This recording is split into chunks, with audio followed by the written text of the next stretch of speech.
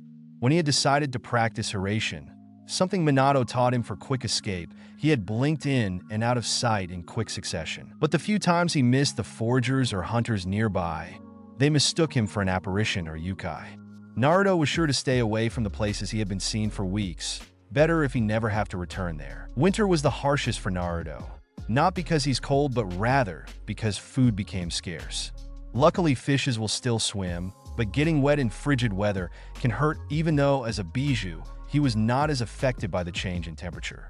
So Naruto tended to chance Konoha using 𝐫𝐞𝐽 for food. Minato was disgusted by the fact that his son had to scavenge for food in trash bins to survive. It was during one such winter that Naruto's life grew a little bit brighter. He was scavenging as usual, but the snow made everything turn bad or frozen solid. As he was walking around, he heard the unmistakable sound of crying. Curious, he peeked around the corner and saw a small figure in black huddled under the street light, crying their eyes out with tiny sobs. Uncertain on the course of action he should take, he fidgeted in place and ended up just watching. The tone of voice slowly recognized as the sound of a girl, and this made him all the more nervous. Naruto doesn't get girls. He's a boy for one, and for another, he has never had a direct interaction with any kind of females. What little contact he had with the fairer gender was distant, as they tended to stand back while the men do the heavy duties. In the end, he couldn't stand her crying anymore, so he called out, "W, what are you doing?" She hiccuped, and Naruto ignored the way Minato cooed at the sound. She kept crying as her odd pale eyes sought him out. Naruto peeked around the corner. The long red scarf he found sufficiently arranged to hide his ear, and he arranged his tail to look like a large furry poncho, and he waited for her to answer him. But she only cries, and he huffed. "If you keep crying, then how am I supposed to find out, Dadabayo?" She sniffled, and Minato pointed out her kimono to Naruto. "Naruto-chan, someone died. I think she's sad because of that." Naruto studied the girl before him, kneeling on the cold ground, and he arranged his face to smile at her. "W, where's your house?" He didn't want to point out the reason why she's there, so he'll just assume that she's lost. She shook her head, droplets of tears flinging about like starlights. He huffed, grinned under his scarf, and grabbed hold of her trembling hand. He was glad he found big gloves that can also hide his claws and big boots that hide his fox feet. This way she won't be scared, because Tuchan said girls scare easy. They're strong, but they get scared easy. So he pulled her behind him, listening to the sound of someone else running beside and behind him for the first time. That night, Naruto didn't feel as alone. It was surreal. He was helping someone like a good shinobi, like a good person, a good human, and he's going to cherish it forever. It felt greater than freedom. He followed his nose, chasing after her fading scent in the winter air until he stopped in front of a large building. He looked at it and then at her, wondering, "You live in a big place like this, and you're crying?" He blinked at the sight of the building, sensing all the life flickering inside like candle lights. "I have no one, but I don't cry." He looked at her wide eyes and grinned before twitching, hearing the sound of someone calling out a name and the door opening in a rush. He quickly pulled back, and out of a whimsical feeling that he saw other children did, turned back and waved at her. As he turned the corner, he heard the man scolding her for running off and how she's the heiress of the clan and should be more responsible. Minato chuckled. "That was a nice thing you did, Naruto," he then added. "But you have me." Naruto chuckled. "I know, but she don't." He remembered her name and the name of the clan that he was wary of, second only to the Uchiha, as their eyes can see just about everything. He mumbled, "Hyuga, Hinata." He ducked into the forest just as Shinobi ran past. "She's not as sunny as her name, Dadabayo. What made her so sad?" Minato hummed. "Must be because of what happened last week." Naruto was far away from Konoha's center that week, hiding deep in the forest. But words on the street was that Kumo tried to pull one over Konoha by stealing a Hyuga. He frowned. That was her? He recalled what he learned and deflated. "Man, now I feel bad." Minato chuckled. "It's not that bad, Naruto-chan. I'm sure she could do more than just condolences." She looked lost, more than just the way home. Naruto looked over his shoulder to where Konoha sleepily hustled under the steadily growing snow, the tiny windows with warm lights spilling into the street. He supposed even with a big home, it's not always warm. But at least, he smiled, she have a home to go back to. The helpful Zenko. It started because Naruto was hungry and wanted some milk, but he'll feel bad if he just steal the pitcher of milk. So while the elderly farmer slept, he fixed their fence and took a pitcher. It caused a commotion because Tanaka-san had been visited by a milk-stealing ghost that fixed his fence. Naruto steered clear of the cranky old farmer until the man relaxed his guard. Then he collected the chicken eggs for the neighbor Umi-san, while taking 2 for himself since he needed protein. After that, he helped shepherd the escaped goats back to their pen for using one evening and almost got caught by the man, though the farmer only saw a golden foxtail. After that, it snowballed from there. Naruto helped the villagers whenever he wanted something, and they will titter about him to each other for a while. But ever since Yuzu-san told anyone who would bother to listen that he saw their helpful thief, they decided to call Naruto Zenko. They started leaving offering to him at the small Inari Jinja, like fresh produce or small baskets of river catch. The guilty-ridden Naruto would then add more effort in helping them. After Naruto no longer returned to base, he started to live around the village more often. He wasn't often in the village at first, still cautious of the outside world. But after a harsh winter, he hung around the village more and more, as getting food from them was easier than central Konoha. He just made sure that he's on the side where the Kyuubi did the least damage, since the further west he goes, the greater the hatred of the people there towards the Kyuubi, as that was where it appeared as suddenly as it disappeared. That was nothing to say about the center, as the Bijuu-Dama raised the house and street there in a straight line right toward the Hokage Tower. Even now, one could barely see the line left behind by the scarring of such an attack. The shinobi erased it as best they could, but memories of the survivors remained. People in those areas hated foxes since that night. Fox pelts were sold often and caused the critter to vacate all the way to the east.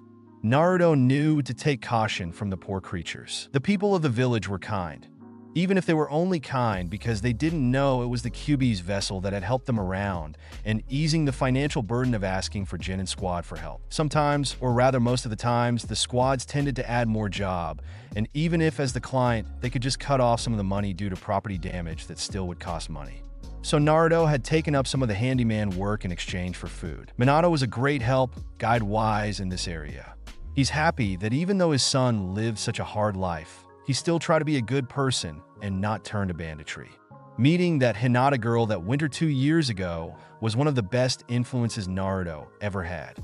He learned the joy of helping others. Since that night, Naruto had gone about helping people, but indirectly. He never showed himself or speak to them. He just lent a simple hand and disappeared. Currently, he's busy hunting down Ochan, a stubborn goat that kept escaping his pen. Yuzu-san, the owner, has been running around calling the goat that morning, so Naruto decided to help. He found the goat stuck on a cliff. He huffed. "I know you seek and climb cliffs better than Ninja B, but must you always do this?" A bleat later, and Naruto noticed the flower growing on the cliffside. He groaned.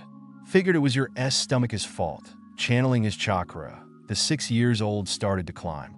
There's a reason why shinobi made great child soldiers. Their chakra allowed their mind to mature and grow faster than civilians' children. The greater the chakra control, the better their mental faculty be. But sometimes too much chakra messed with their brain and stamina. Minato had been training Naruto at an early age precisely because of this.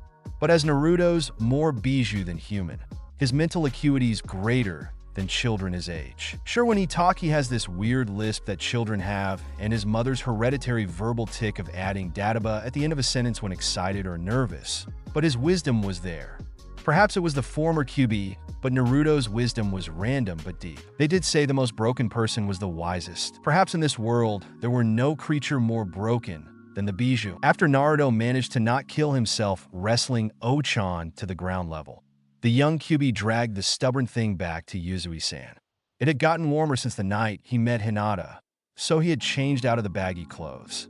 Not that temperature bothered him, due to his constitution, but he didn't want to drag heavy clothes everywhere. They get in the way of hunting for food, so right now Naruto's fretting over what to wear, as his previous clothes has either been outgrown of or he had worn them to rags. Sure, he doesn't need shoes, and gloves can get in the way as he used his gloves often. But that does not mean he wanted to walk around wearing just his skin and fur. He patted Ochan's coat. "Sometimes I wish I'm covered in fur all over. What's the use of just having my limbs with that fur? My butt is still naked, Databeo." Ochan bleated. Naruto rolled his eyes.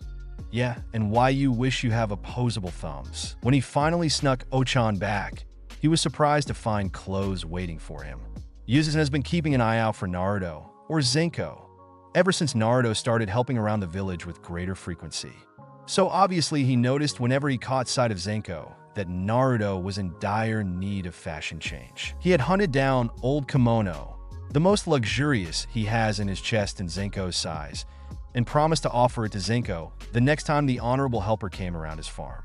When Ochan disappeared, he figured that was a time as any other. 𝐸𝐴𝐴 had helped him with his stubborn goat often enough. The least he could do was keep the helper warm. Naruto was pleasantly surprised but wary of touching it.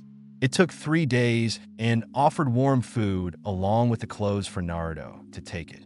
It was a simple child kimono and hakama in russet with silhouette of swallows in flight with copper thread for clouds and brown and black autumn leaves gathering at the hem of his kimono sleeves. It was obviously worn for Shikigōsen, and Minato cooed at how adorable Naruto looked in it. Ūzusen also made a hole on the back of the black hakama with copper-colored bold lines for his tail to go through. Naruto had never worn something so luxurious before, or something so happy-colored. His whole countenance brightened, and he decided to fix Ūzusen's roof ahead of the season, as well as his fence. He even milked the goats. Ūzusen could obviously tell that his gift pleased 𝐸𝐴𝐴 so much that he'd get extra help around his farm. Clearly, this didn't go unnoticed by his neighbors. Since then, Naruto started receiving more things other than food. Someone knitted him a long red scarf. Another person gave him quilts with cute cartoony fox silhouette in orange and white with black borders, while another stitched him some simple orange yukata with brown autumn leaves. Well, Naruto's happy with his sudden increase of clothes to wear, but he didn't have anywhere proper to put it. Flustered, he ended up bringing them all in a scroll that he nicked from Central Konoha's seal shop. Minato chuckled at his young son's worry. Find somewhere to settle in and secure it. He never liked his son's vagabond lifestyle. Naruto fretted. But where? To Bayo? Minato mentally mapped their area and pointed out, isn't there an abandoned shrine just edge of this side of Konoha? His son comically paled and squeaked. But Gigi Ghost? Minato deadpanned. Naruto, you're a Bijuu.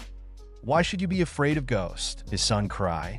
Because I can't punch them, Dada Bayo. Minato didn't know if he should laugh or cry. Moments like this reminded him of Kushina and how much their son took after her in certain aspects. Naruto's crazy for inari udon as much as Kushina's crazy for ramen. He also loves inarizushi, but perhaps it was because these two foods were the freshest cooked meal he can get from the villagers. They really love giving Naruto fox-themed food, or rather inari-themed food. But like Kushina, Naruto was also afraid of the supernatural like ghosts simply for the reason that he can't hit them. Minato reminisced those days he took Kushina out on a date in a haunted house. She either almost strangled him, or she strangled those poor staffs working as ghosts that day. It was fun either way. Even if the staff were left in black and blue and cry every time they saw Minato and Kushina in the line. Naruto noticed his distracted look and pouted.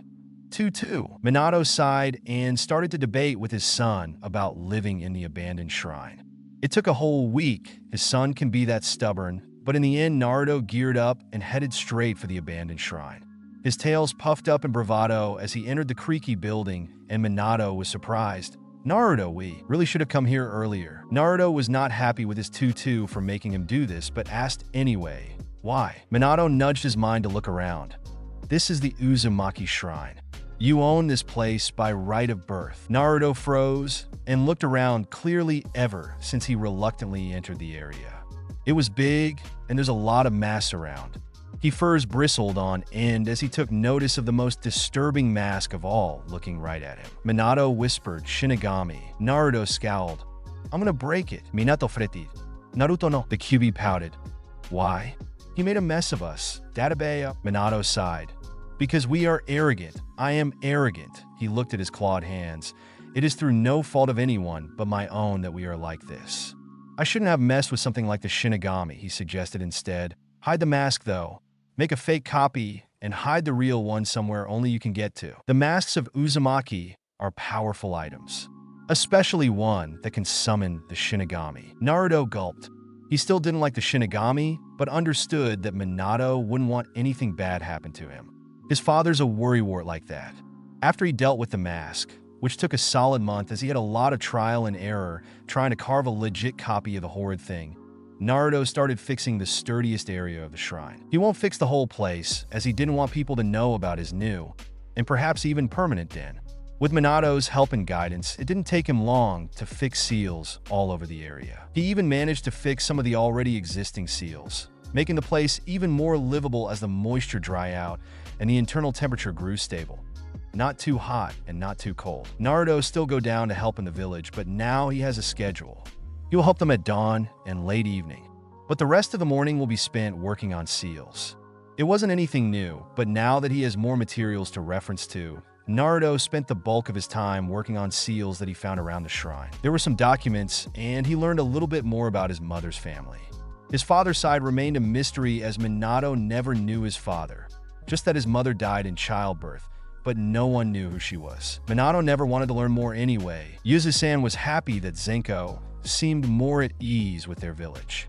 He can see it as the spirit's help was less erratic and spread the news that 𝐸𝐸𝐴-sama has decided to settle in their village around, making the offering for Naruto grow. Naruto felt bad because they legit thought of him as Inari's little kitsune helper even though he's not one. He's not even sure he's human because he was never treated as one, and both he and Minato has started to refer to themselves as Bijuu. It was just another day, really, when yet again Naruto's life took a shift. A Konoha Chunin was injured and had found shelter in Naruto's den. Naruto looked over the sweating teenager worriedly, the smell of blood thick in the air. He didn't want to come forward, but he was so used to helping that to not help went against his very instinct. He didn't want to get caught either. He loved his freedom, but as the scarred boy began to develop high fever from infection, Naruto panicked. Minato managed to calm him down enough to drag the boy somewhere cleaner and start on his wound. Naruto knew little about first aid, as any injury he received was just as quickly healed. Luckily, Minato still remembered being human enough that he can walk his son through the process. When the scarred Chunin next float out of his delirious state, he was mum from the shock of seeing a kitsune working on his abdominal wound. He didn't know whether it was his fever or his sanity that caused it, but it felt too real. The brush of the tails, wherever it touched, felt too real against his skin. He must be going mad as he counted up to 9 tails that sometimes twisted and become one squirrel-like tail. The tall ears on the blonde head twitched every time he coughed, and bitter medicinal drink will fill his mouth. His wounds slowly but surely heal from the infection, and his fever broke one morning. Once he felt healthy enough, he dragged himself out of bed.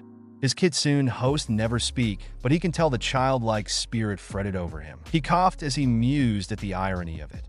His parents died the night the Kyuubi attacked, and if his mind was counting straight, then another Kyuubi had just saved his life. There was a squeak, and he looked up to see wide blue fox eyes staring at him with wariness.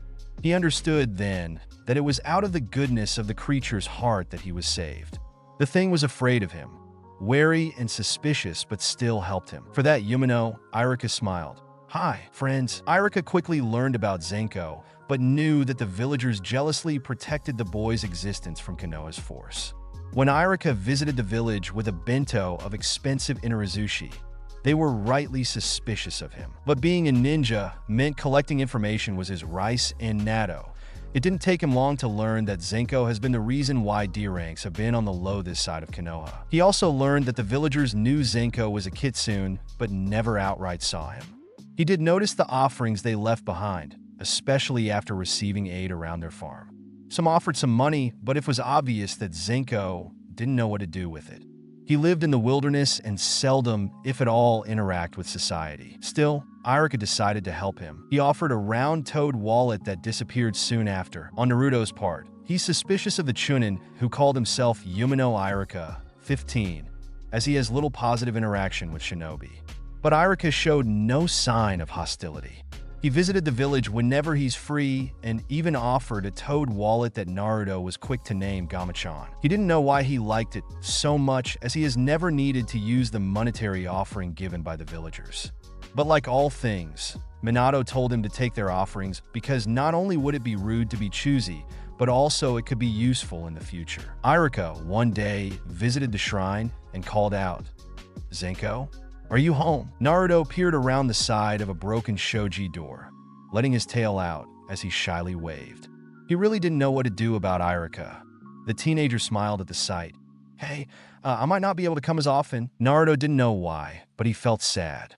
He hid himself from the villagers because he didn't want to cause them panic or attract trouble. They knew he has blonde tail, but they didn't know how he looked like, so if the shinobi of Konoha was looking for him, they'll be safe in their ignorance. But Iraika was a Konoha ninja and he has seen Naruto, but decided to treat him like he would any other kid. It confuses the boy. Iraika chuckled. "I'll be joining the academy as an instructor starting next month." Minato hummed. He does have that air. He is close to the children in the village. Iraika scratched his cheek, just at the edge of his scar. "I just wanted to let you know. I don't know if you think me the same, but I see you as a friend." Naruto jolted in his hiding spot, shocked that Iraika would see him that way. Iraika turned. "So, yeah, see you sometime." Tiny claws gripped the door before Naruto stood up, his disused voice croaking a little as he called out, "Iraika." Iraika froze, having never heard the voice, but can tell that it was rusty from lack of use. He looked behind him as was shocked to see 𝐸𝐸𝐴 standing under the sun for the first time since knowing him. 𝐸𝐸𝐴 fidgeted, his nine tails swishing nervously behind him as blue eyes peered under golden bangs that flew wildly around his cherubic face with the whiskers. Iraika took it all in and smiled. Yeah, the QB child before him shuffled in place, his fox feet digging claws into the earth in a nervous twitch before tiny fangs peeked from between dark pink lips as he bit on his lower lip. His golden lashes fluttering like butterfly wings before he breathed in and asked, "Come visit." Iraika stared at the beautiful child before him before grinning. "Sure, if that's what you want." 𝐸𝐸𝐴 stepped closer. Iraika nodded. "Yeah." The blonde fox blushed. "Teach me too?" Iraika blinked before rubbing his nose with blush. "I don't know if I'm any good, but I'll do my best if you'll have me." Since that day, Naruto was more open with Iraika. He was still shy, but Iraika was the second nicest shinobi he has met, the first being Kakashi, who had never showed up since he left the base. He knew that Kakashi had been sent far away for a very long time. He never speak with Naruto like Iraika, but Kakashi was the first person to gift Naruto anything. Even though it was a bit battered, he still used that pet brush Kakashi gave him. Iraika brought with his books for the academy, though he quickly learned that 𝐸𝐸𝐴's not one to learn sitting down.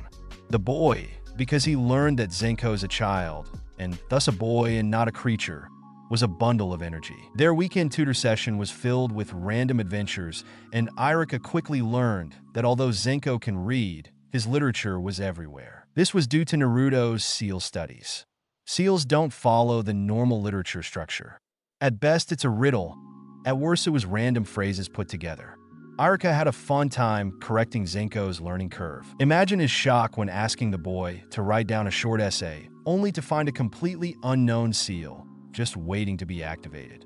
But that wasn't the worst when it came to teaching 𝐸𝐸𝐴. No, Iraika quickly learned that common seals like the ones he was used to be elementary when compared to the kind of kaleidoscope seals that 𝐸𝐸𝐴 is capable of generating on the fly. His favorite medium was not ink and paper, but chakra and blood. 𝐸𝐸𝐴 can write down seal matrix on thin air. Iraika didn't know what the world was coming to. But other than his savvy seals that's just out of this world, 𝐸𝐸𝐴 was normal all around.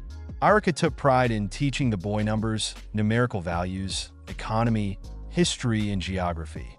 𝐸𝐸𝐴 absorbed geography easy because he's used to the land. Reading maps was easier than making miso soup to him. History was treated like an epic story, something that Iraika was quick to copy in his class.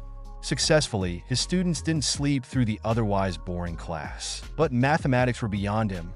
Somehow 𝐸𝐸𝐴 can calculate the most complicated seal matrix and apply it, but when it comes to division and subtraction, he lost the boy to La La Land. It was like pulling teeth with the boy when it came to numbers.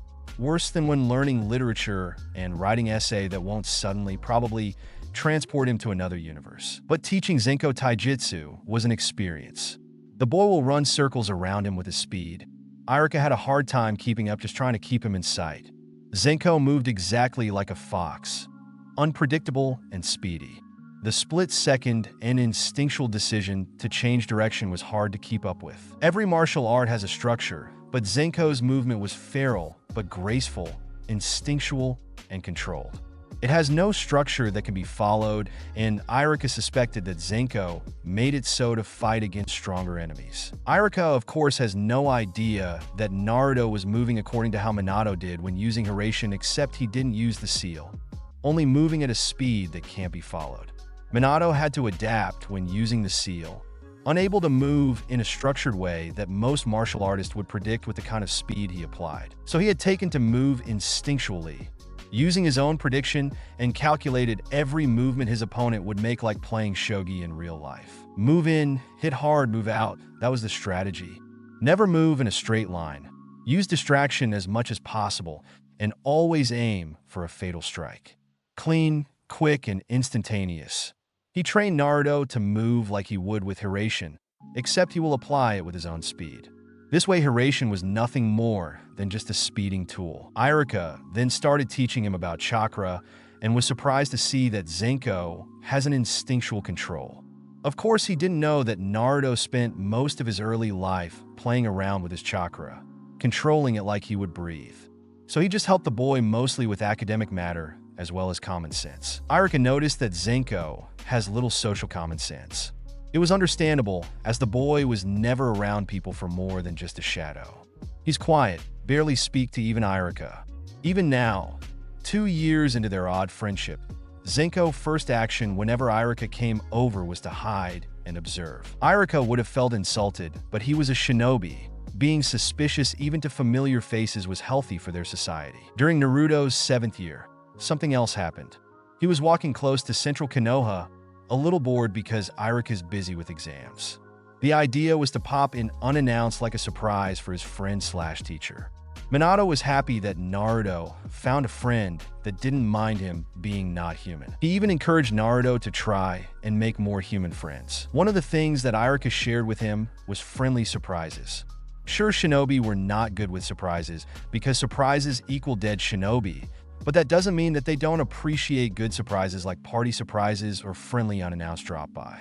But first he needed to find 𝐸𝐸's place. Suddenly, he heard problem near the trees that he had been hiding in. A boyish voice screeched out, "Byakugan freak!" Naruto frowned as the insults grew harsher and slowly. A soft voice started to cry quietly. He looked over to the origin of the sound and found 3 older boys ganging up on a girl around his age. Using hinge, he dropped on them. "Stop that." They looked to see a blonde-haired, blue-eyed boy glowering at them. The leader stepped forward. "Look who's trying to play, hero." Naruto had never been in a skirmish before. He was used to fighting stronger opponent like 𝐸𝐸 or completely decimating his surrounding with S-rank ninjutsu. So when faced with children who has only been in academy spars, he's at loss with how to fight them. Needless to say, his attempt to take it easy was met with crushing defeat. It didn't take long for the poor 𝐸𝐵 in disguise to eat mud, making Minato sigh. "Well, take this as a lesson." Naruto grumbled after hearing the 3 leaving out of boredom. He sat up. "That hurt, Dadabayo. It's you." He looked up to see Hyuga pale, eyes looking over him, concern frowning her temple as she asked, "Are you all right?" He stood up, wincing from the forming bruise on his back. "Have we met?" She blushed. "I don't know if you remember Bibi. You helped me once." She pointed at his lips. "I remember your verbal T-tick." He stared at her, trying to recall. Minato smacked his fist into his palm. "Hyuga Hinata." Naruto copied his father on the outside. "You're that lost time." She blushed deep red. "I am not a Haiheim." She gripped her fist. "I am a Kunoichi." Naruto stared at her, noticing that despite her timid look, there's steel in her eyes. He felt a sliver of respect. "All right, but who say a Heim can't be a Kunoichi too? You can be both, Dadabayo." She looked surprised by his simple logic. Really?" He grinned. "Yeah." He then looked around. "Ano." She peered at him. "Yes." He blushed. Do you know where 𝐸𝐸 lives?" She blinked. "Do you mean 𝐸𝐸-sensei?" He nodded. "Yeah. I wanted to surprise him." She smiled, and he was struck by its simple beauty. "I know." She turned and stopped, fidgeted for a moment before grabbing hold on his idle hand with a deep red flush that goes from the top of her head to the depth of her collars. Naruto blushed from the unexpected touch, feeling the callus on her palm as well as sores forming from her most recent training. She pulled him through streets and alleys, and for once, Naruto wasn't hiding from the world. He watched as she guided him, ducking under adults and weaving freely between crowds. He had never needed to run between people before, always avoiding crowd altogether. It didn't take long before they reached a modest home. Hinata looked over the fence, trying to see inside as the veins of her eyes bulged. She then noticed him staring and ducked her head, blushing red. Minato chided Naruto, "It's not nice to stare. You heard what those brats called her. She must still feel hurt from their words." Naruto blinked and grinned. "I think you each have beautiful eyes. Girls like being called beautiful, right?" Minato face palmed with a smack of his blonde paw. Hinata squeaked, but before they could exchange more words, 𝐸 opened his doors. He had noticed Hinata and was wondering what she was doing trying to look into his house when he saw a boy had never seen before right beside her. He called out, "What are you kids doing here?" The blonde looked up and 𝐸 blinked at the familiar blue eyes. Naruto didn't change much, just making his eyes narrower and hiding his whiskers, but unknowingly he had hinged himself into a much younger version of Minato, but with long hair. His father said nothing because he can't really see Naruto as he saw things through Naruto's eyes. Naruto waved, "Hey 𝐸." 𝐸 blinked. "Wait, Zenko, will of fire." Naruto came into Konoha more often after that day. He also noticed that Hinata will wait for him around the turn that lead to 𝐸's house. She looked pleased to see him whenever he showed up. It wasn't often and Naruto was mostly busy with the village, but he made sure to visit 𝐸 every doyobi, where the Chunin will continue to help Naruto with his lessons. Hinata benefited from studying alongside Naruto, and 𝐸 found that having the girl there helped Naruto focus. He didn't know what Hinata said to her very scary father, but Hyuga Hayashi has yet to come around and question him about his daughter. They only focus on basic academy lesson though, and didn't touch anything about being a shinobi. Then Hinata fidgeted beside Naruto, face pinched with worry. Being the helpful Zenko that he was, Naruto wondered what made the girl so distracted. What's wrong? Hinata sighed, "I have Taijutsu exam on Enichiubi." He tilted his head. "So?" She sighed, "I'm worried I'll fail. I'm not good at hitting people." She blushed at his staring. "I don't like getting hurt, and I don't like hurting people." Minato hummed, "I have thought about this, but she's very different from the typical Hyuga." Naruto rubbed his chin, thinking about her problem. If she hesitate every time she was about to land a hit, that could be fatal when she became a kunoichi. Minato told him a lot about what it means to be a shinobi, and though Naruto wasn't sure if he'll ever be able to become a real shinobi, he didn't want his very first friend to die because she hesitated. He asked, "Why do you want to become a shinobi, Hinata?" Hinata blinked. "Huh?" He asked again, "Why do you want to become a shinobi?" "I think a life like a shinobi is hard if you don't have a good reason to be one.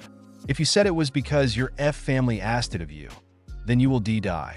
If you said it was because it was a clan T thing, you will still die. If you said that it was because it was the only thing you know, you will also die. See? You need a good, strong reason to become a shinobi." Hinata paled. "What about 𝐤𝐢?" Naruto tilted his head. "Me? I don't know if I'm ever qualified to become a shinobi." She frowned.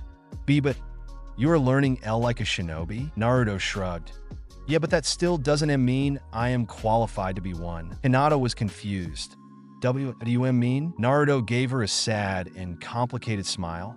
"It's something I have to deal with." Hinata has a feeling that Zenko will close off if she pressed him, so she asked instead, What kind of reason would 𝐤𝐢 have to be a shinobi, Zenko-kun?" Naruto hummed and thought about it. "A shinobi is a fighter, right? That means I need to have a reason to fight. But not just any reason, but a reason so important that I am willing to put my life on the line, Databeo." He grinned. "That's what you need to think about, Hinata. A reason so important you will die for it." He had this discussion with Minato, and he still couldn't find his reason to fight.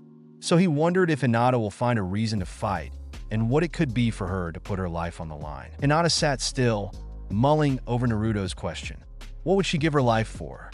What would be so important that she will forget her cowardice and stand her ground even in the face of certain death? Hinata never thought about such a thing before. Being a shinobi was a matter of expectation for her, who was born in a clan of shinobi. It had never been her own choice, but a life placed before her for being born in such a clan. But if she have to be a shinobi despite her own wishes, then she need to have a personal reason to stay on the path of a killer. Naruto sighed. I think people fight the H hardest when they have something to lose. Whatever it was has to be very precious that they can't afford to lose it no matter what, 𝐫𝐞𝐬𝐽. That was what left him stumped. Naruto had nothing, and the only thing he could have lost was his father. But Minato was stuck deep within him. So losing Minato was the same as losing his life. Fighting to live was good and all, but he could just as well do that living the life of a coward.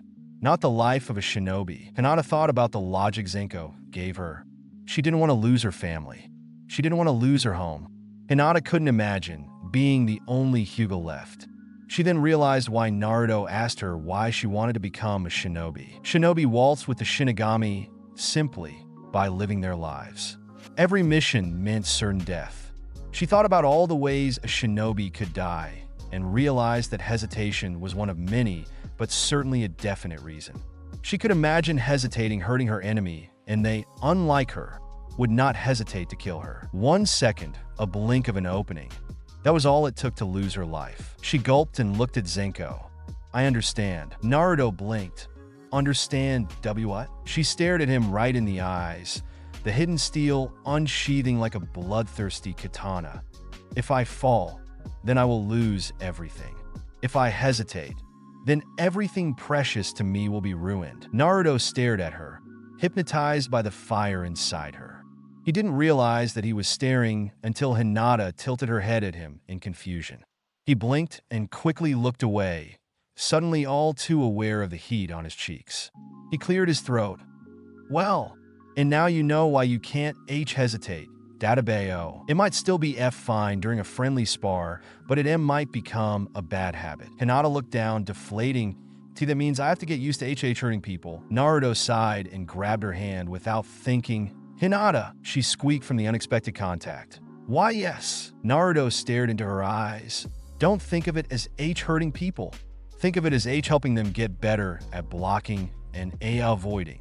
If you let them fall into the incorrect mindset of thinking that they are all then that might become a bad habit too. You can't have bad habits during a fight. Hinata quickly nodded. Why yes? That is fatal. Naruto grinned at her. That's how you should look at it. 𝐫𝐸𝐽. You are helping them get better, so that they can live. She smiled, infected by him. Why yes? I help them be better. That was a few days ago, and Naruto had decided to go to 𝐸𝐼RIKA's on Kyuubi, feeling oddly lonely that day.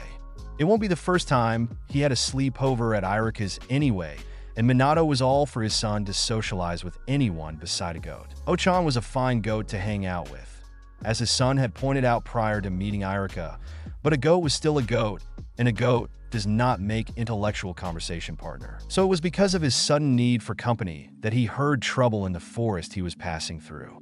Normally Naruto would hide away, but the wind brought with it a familiar scent, 𝐸𝐼RIKA's blood.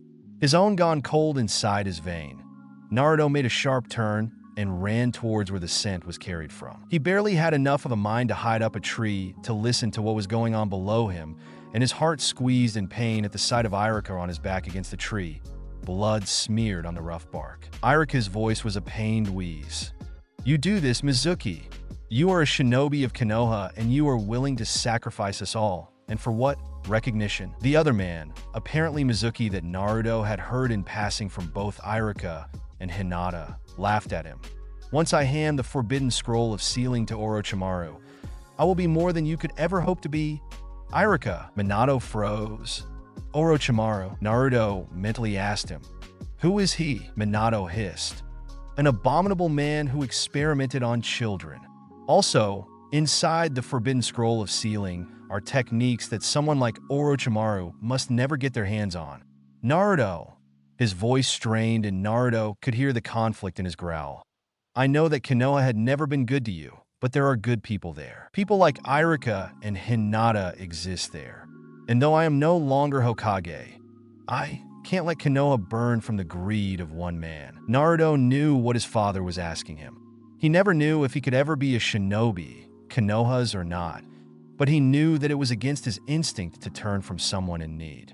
But he was hesitant at going down there, and facing a real shinobi, passing them by under a hinge to experience a little of the life that was denied to him was one thing.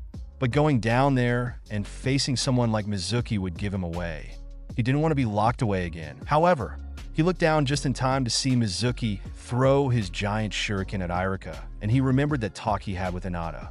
He never knew what he will put his life down for as a shinobi, and it was a reason why he didn't think he would make for a good shinobi. But as his body moved, he thought that it was hypocritical of him to advise Hinata against hesitating, because it could be the difference between life and death for her when he's here hesitating until the very last moment. He landed in front of Irika. The furs of his hand were like chakra, strengthened gloves as he grabbed the giant shuriken to a stop. The sharpened edges dug into his hand, slicing his palms open, but it didn't cut through. His tails clawed on the ground to stop the momentum of being thrown back. He could hear Irika gasping. "Zenko." Mizuki glared at him. "What the hell kind of monster is this?" Naruto growled. "The only monster here is you. You're a Dramono." Mizuki sneered, taking out his second giant shuriken. "Well, go figure a goody two-shoes like Irika would make buddy-buddy with a freak like you. You could die along with him." He threw the giant shuriken, and Naruto scowled. He used the one in his hands like a shield, knocking the second one out of its path before turning on Mizuki. His fangs bared and growled loud. Mizuki threw some shuriken at him, but his tail whipped out, smacking the projectiles away. Realizing that he needed to face the blonde personally, he weaved a sign. Minato's eyes widened and barked an order. "He's using Katan. Take Irika away now." Naruto knew that he has no choice but to use the bunshin that Minato taught him. "Kage bunshin no jutsu. Take Irika away." Irika grunted as a Kitsune clone grabbed him and carried him on his back just moments before Mizuki spat some fireballs at Naruto. The clearing exploded and Irika screamed from his place on the branch. But when he realized that the clone did not disperse, he realized that Zenko was still alive. Mizuki realized the same thing and raised his guard. Then, like a ghost, 100 Naruto rained on him with a beastly snarl. Mizuki tried to fight back, but there were endless blonde Kitsune pounding on him, and after the long night, his stamina was steadily depleting, especially in the face of the storm of Kitsune. Before long, his stance faltered when a few got past his guard and sliced his Achilles tendon, making him stumble to the ground. Mizuki screamed as a few got to his arms, breaking them and cutting the parts of him that controlled his joints, leaving him to flop around like a stringless puppet. Irika watched in horrified amusement as Zenko pounded his former childhood friend into the ground, literally. The Kitsune then looked up at him and Irika smiled. "You did good." He breathed hard, feeling faint, and started to slip down the clone's shoulder. Naruto assigned a clone to grab the forbidden scroll of sealing before rushing to Irika. "Irika." Minato studied the man's pallor and explained, "He's losing too much blood. He needs immediate blood transfusion." He looked at his son. "You know what this means, don't you, Naruto? What will his son choose? Freedom or the life of a friend?" Naruto had a clone dig into Mizuki's pouch and produced a roll of shinobi wire. He quickly secured the traitor and placed a chakra locking seal on him, so he's doubly secured. He then closed his eyes before having a clone carry the important scroll while he carries Irika on his back personally. Minato asked, "Are you sure, Naruto?" Naruto grinned. "I'm your son. Being shinobi is in my blood. Besides, Irika is like a brother to me. Isn't this what you call the will of fire?" Minato couldn't stop the swell in his chest and the tears burning in his eyes. He covered his face with his paw as his tears fell down from unbridled pride. Yes, Naruto steeled his nerves and ran straight through Konoha. He could sense the shinobi and Anbu making a sharp turn and chased after him, especially when they saw his clones, carrying both the forbidden scroll of sealing and an unconscious Mizuki. Someone threw projectiles at him, and Naruto avoided the shuriken as then embedded into the roof he was just on. Irika breathed hard on his back and croaked, "Zenko, just leave me. I'll be fine." Naruto ignored his request, unsure if the shinobi will notice that he's still alive or simply leave him for dead in favor of catching Naruto. So the boy ran straight to the building with the cross, a symbol the Minato once depicted to mean a place of healing. His sharp eyes caught sight of a man in a hat with the kanji for high painted on it standing in front of her hospital. Minato mumbled "Sandaime." Naruto's heart dropped to his stomach in fear, but he refused to leave Irica for dead. So he headed straight for his father's predecessor. Ultimatum. Hiruzen watched the once missing Jinchuriki of Konoha sat in the hospital's hallway's bench after he landed in front of him while offering two things: the traitor and the forbidden scroll of sealing.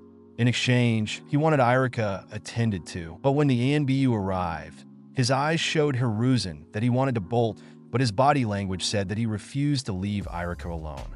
So he stayed, even though his tail was all puffed up like a scared cat and his ears trembled slightly.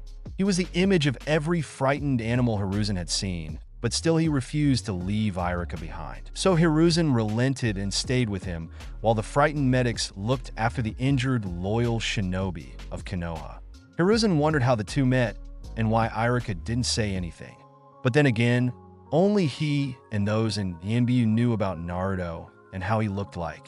For anyone who ranked lower, Naruto would pass for a creature of lore. Hiruzen watched the boy flinched and puff up whenever he looked at him. His clawed feet that looked like a fox paw would dig into the marble floor, leaving deep scratches. He held his hands together tightly, his ears flat on his skull and trembling. Everything about his posture screamed anxiety, and Hiruzen supposed he couldn't blame the boy. If anything, he only has himself to blame. He didn't realize that when Kakashi was sent on the extended mission, the people that showed even a modicum of care for the boy would slowly be filtered out. It was 2 months later that he realized that Naruto had gone missing and none of the people in charge of him cared to inform him. Those on the roster had already been dealt with, but it was too late. There was no sign of Naruto. Hiruzen had even visited Danzo to question the man and suspected that the lapse of security around Naruto was his doing to try and grab the boy for himself. But since Danzo was just as furious, it only meant that Naruto had somehow escaped, because if he was kidnapped by anyone other than Danzo, it would have been noticed. Hiruzen cleared his throat. "My name is Sarutobi Hiruzen. Can I know Konoha's benefactor's name?" Minato warned Naruto, "Be careful.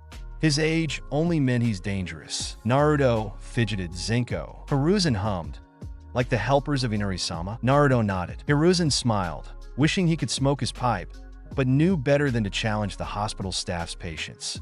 He asked again, "How did you meet Irica?" Naruto knew that if he answered wrongly, Irica could get in trouble. He looked at Minato for help, not knowing how to move forward. Minato sighed. As Hokage, Hiruzen is good at reading the body language, no matter how minuscule. Give him the truth, but only so much. Naruto answered, "He got H hurt. I help him.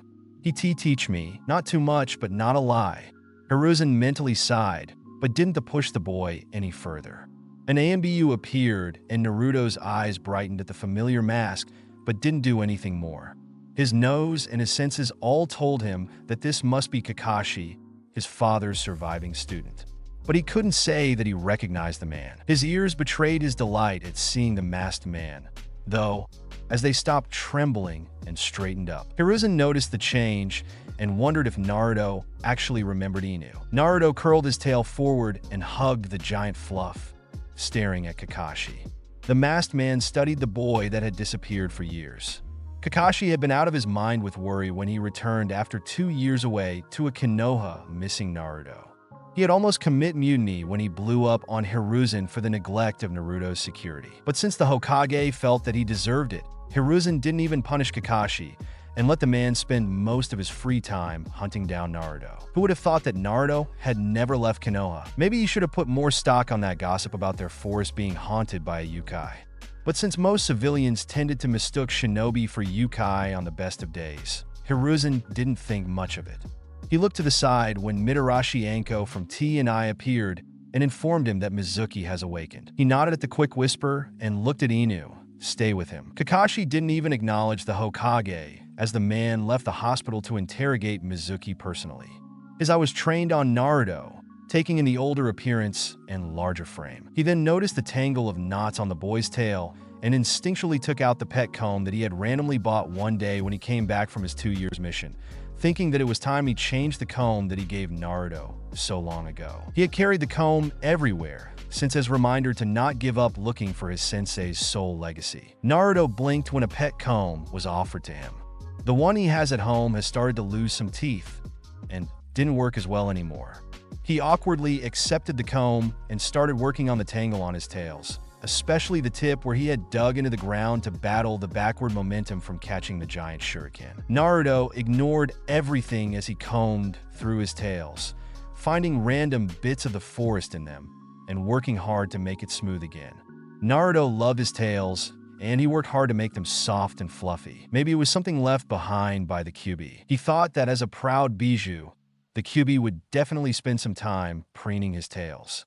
After all, they were known for the number of tails they owned. Minato definitely preened his tails when he was bored and has nothing to do.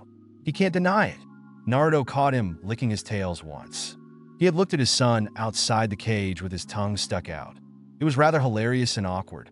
In his defense, he only has his tongue as his comb. Good thing that Bijuu don't shed, or he will be hacking balls of furs all day. Kakashi sat down beside him, watching fondly at the familiar sight. The boy's hair had grown long and tied back in a low ponytail. He stopped his hand from reaching out and pats the boy's blonde head, the muscle spasm sudden and short from the aborted movement. Naruto's ear flicked to the side and stopped his combing mission, picking his head up as the medic in charge of 𝐸𝐼 came out from the ER. His ears erect and listening as he stared at the newcomer warily. Kakashi stood, stopping the medic from making an expression of disgust, partially shielding Naruto from their direct line of sight. The stern posture and the dangerous air he exuded warned the medic from being rude. The medic cleared their throat and nodded. He's out of danger. Naruto's tails became one and wagged slightly in happiness. He bowed. Thank 𝐤𝐢. The medic looked at him, eyeing the kitsune in confusion before nodding awkwardly and leaving. Kakashi stopped them and asked, "Where is he?" The medic answered, "Room B, 203, floor 2. Kakashi let them go and watched as Naruto bounced impatiently on his vulpine feet, eyes wide with a silent beg. Kakashi nodded and turned, the boy following obediently behind him. People avoided them, Kakashi being 𝐸 and Naruto being unnatural. They reached the room 𝐸𝐼 was in within moments due to the lack of traffic. Kakashi knocked on the door and receiving no sound, opened it to reveal 𝐸𝐼 still drowsy from anesthesia from having his open wound stitched. Medic tended to keep from using 𝐸𝐢-jutsu for open wound like 𝐸𝐼's. They keep it for extensive surgeries for optimum life-saving. Normal injuries like 𝐸𝐼's had to heal the normal way. But of course they healed him enough that his body can easily finish the job. Naruto bounded at him and sniffed at the man. His ears lowered as his tail seemed to deflate. He patted the Chunin's hand. "I shouldn't have hesitated." Kakashi asked, "What happened?" Naruto looked at him. "Is he going to get in trouble?" Kakashi shook his head. "He is a loyal shinobi of Konoha. He will be rewarded for stopping Mizuki from handing dangerous information that could implicate Konoha to an enemy." Naruto asked again, "Will he get in trouble B because of me?" Kakashi realized something. "You left on your own." Naruto paled. His ears flattened on his head, but knew he was caught. Minato purred inside him, trying to calm his palpitating heart. Kakashi noticed his tensing muscles and raised his hand to placate him. "Calm down. You're not in trouble, Naruto." Naruto couldn't stop the whimper climbing his throat. Please don't lock me up." Naruto doesn't like being locked up, not now that he knew freedom. He also doesn't like being alone for long, not now that he knew friendship and company. So the idea of being in that cold room, being ignored and treated as nothing more than an object, frightened him. He could still remember those cold and empty days, the cold eyes and colder treatment, being seen as something less than human. Naruto couldn't stop his tears from falling as his mind thought back on that room. Kakashi realized that their need to protect him from the world by isolating him had scarred the boy's psyche. He had thought this before, but Naruto has a long memory. It probably has something to do with being the jailer of the 𝐸 and the change that had happened to his physique. He had shown wariness to 𝐸, but was immediately welcoming of Kakashi. He had also happily accepted the pet comb and used it as if this had happened before. Obviously, he would also remember the days he was kept isolated from the rest of the world. Kakashi rounded the bed and knelt in front of the frightened boy. "Naruto, I'm sorry. I shouldn't have left." Naruto sobbed. Iraka is going to hate me in now." He knew. Iraka once told him the reason why he couldn't leave Naruto alone. He became an orphan because of the 𝐸. When he saw Naruto living all alone, he was reminded of himself after he became an orphan. He didn't want Naruto to feel alone. Naruto was horrified. Minato took days to bring the boy out of his misplaced guilt. Naruto was not the 𝐸 of the past. He may be the new 𝐸, but he was still Naruto. "You are not 𝐸." Naruto flinched and looked at Iraka, who looked at him with tears in his eyes. Iraka smiled at him. "The 𝐸 won't risk being caught to save me. The 𝐸 won't have saved me. The 𝐸 would raise Konoha to cinders instead of staying and learning." "You are not him." Iraka grinned. "You are 𝐸𝐴𝐽, my friend." Naruto sniffed. "But I am not really 𝐸𝐴𝐽. I lied to you. I'm just as bad as the 𝐸." Iraka grunted as he moved to sit up and reached out to a trembling Naruto. "You are afraid. I see it. All those years that you are afraid. But you see me as precious. You abandon your fear to help me. It isn't a sin to be afraid. Only when you let it control you." Naruto let the man touch him, and he cried as he clings onto the injured Chunin. He had been afraid, true, but Iraka was more important than his freedom. Iraka ignored the ANBU in the room to comfort his little friend, soothing the trembling Kitsune in his arms. Kakashi watched, the sight bringing a sting of envy inside his chest. But it was something he had to endure. After all, he was grateful that Iraka was there for Naruto. He also knew that Hiruzen would want Naruto to return to Konoha. He will have to talk the man from keeping Naruto locked up. He stayed until Hiruzen came and told them that Iraka needed his rest. Iraka looked at his leader pleadingly, hoping that he could help Naruto keep his freedom. He could never live with himself if he became the reason the boy become a prisoner of Konoha. Hiruzen caught the look, but didn't react. He took Naruto and Kakashi to his office and sealed the room. He looked at Naruto, who was pale and shaking like an autumn leaf. Kakashi cleared his throat. "Permission to take the mask off?" Hiruzen sighed and nodded. "Granted." Inu took off his mask, and Kakashi knelt down by Naruto, awkwardly trying to calm him. He looked at Hiruzen. "Please don't isolate him anymore." Hiruzen stared at the boy.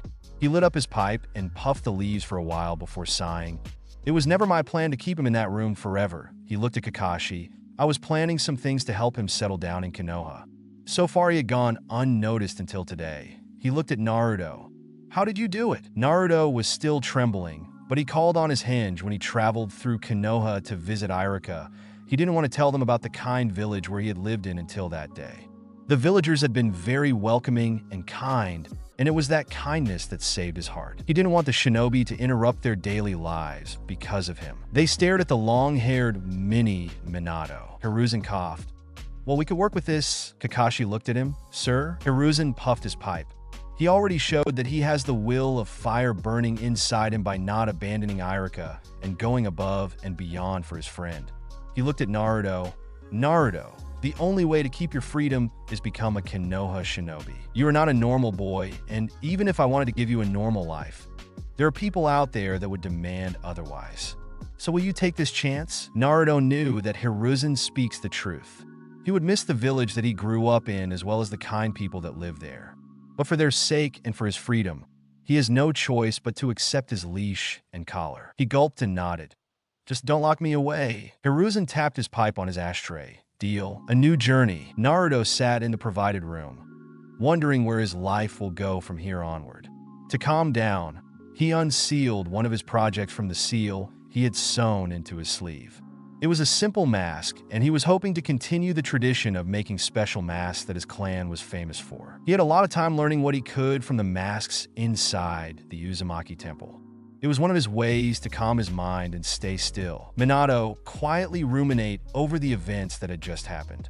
Naruto did while holding back from using what he had learned from Minato and instead stick to the basic.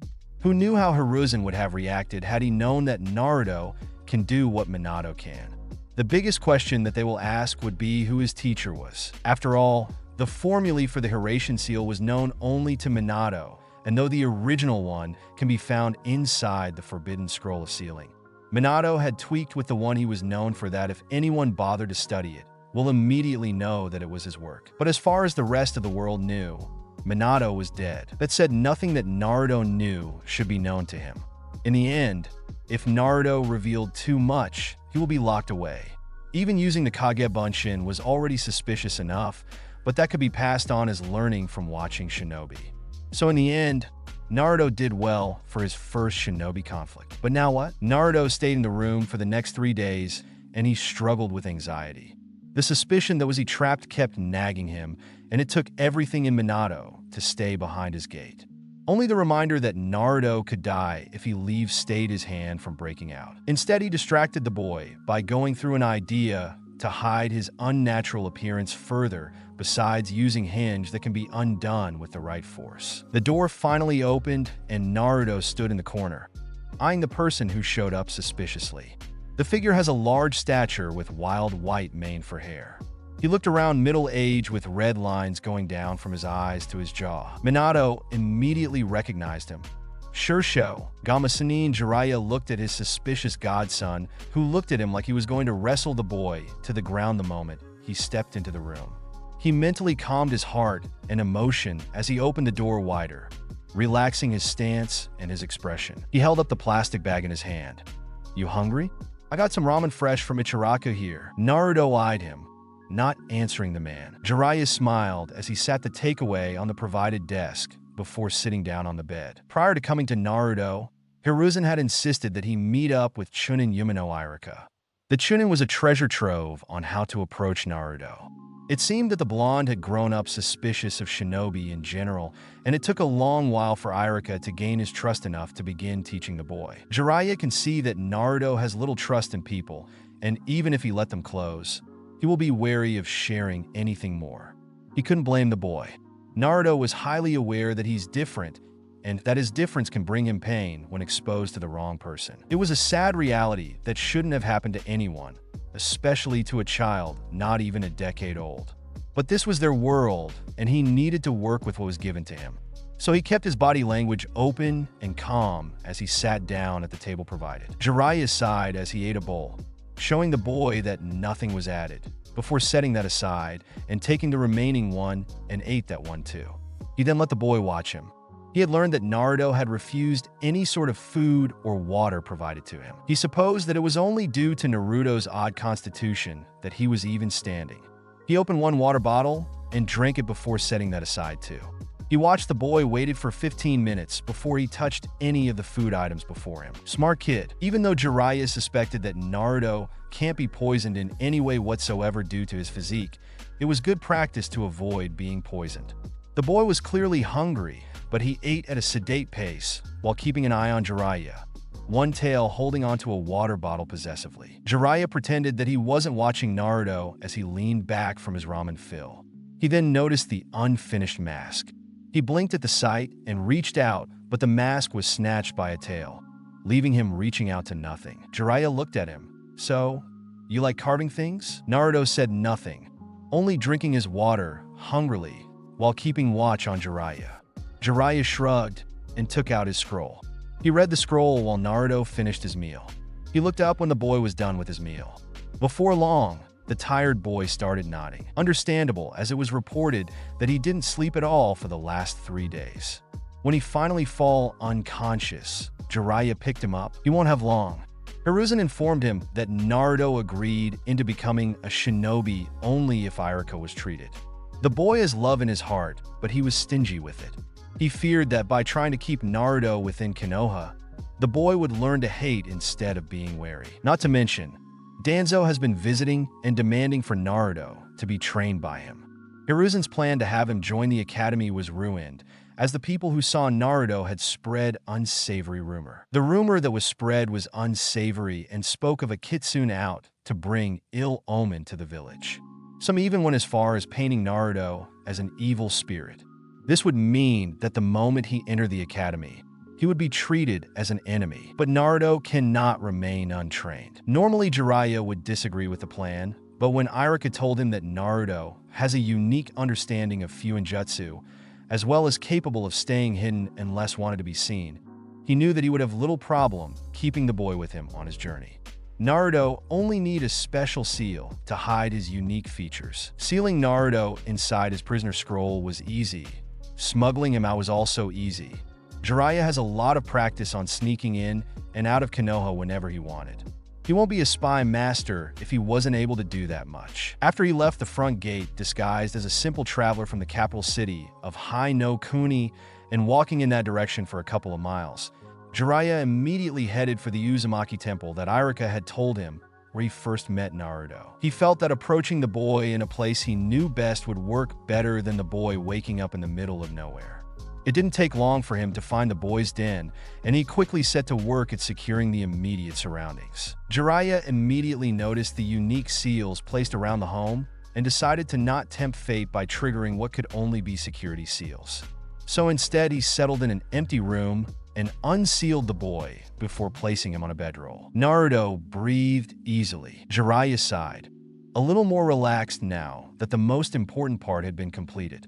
He then looked at the choker he had prepared for the boy. He knew that the boy loved his freedom, and though Jiraiya would want nothing more than to keep him safe and happy, as was his duty as his godfather, he has no choice but to put a leash on him in some way.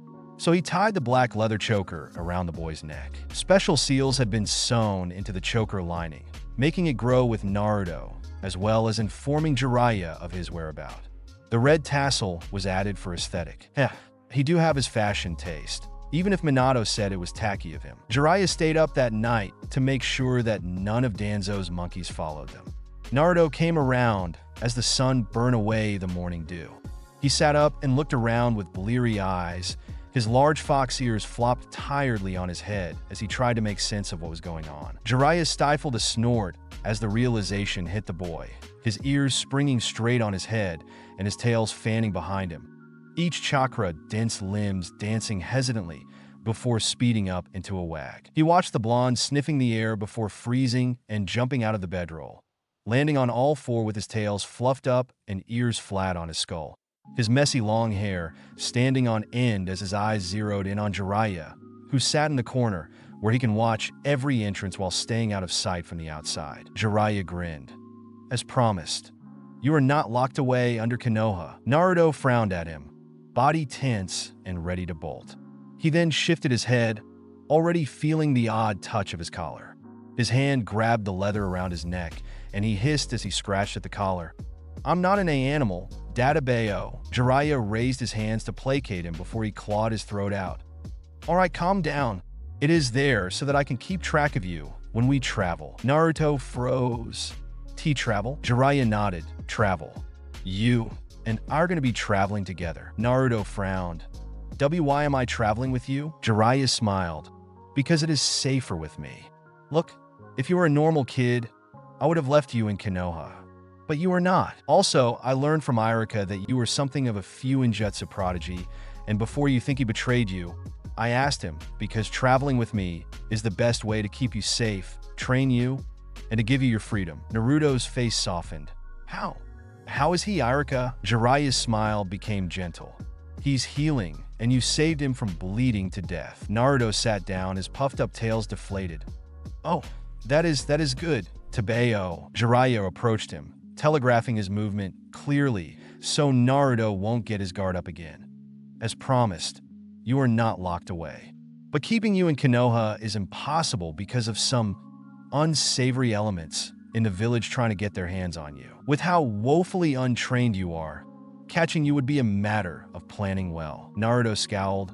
I hid myself just fine all these years. Jiraiya nodded.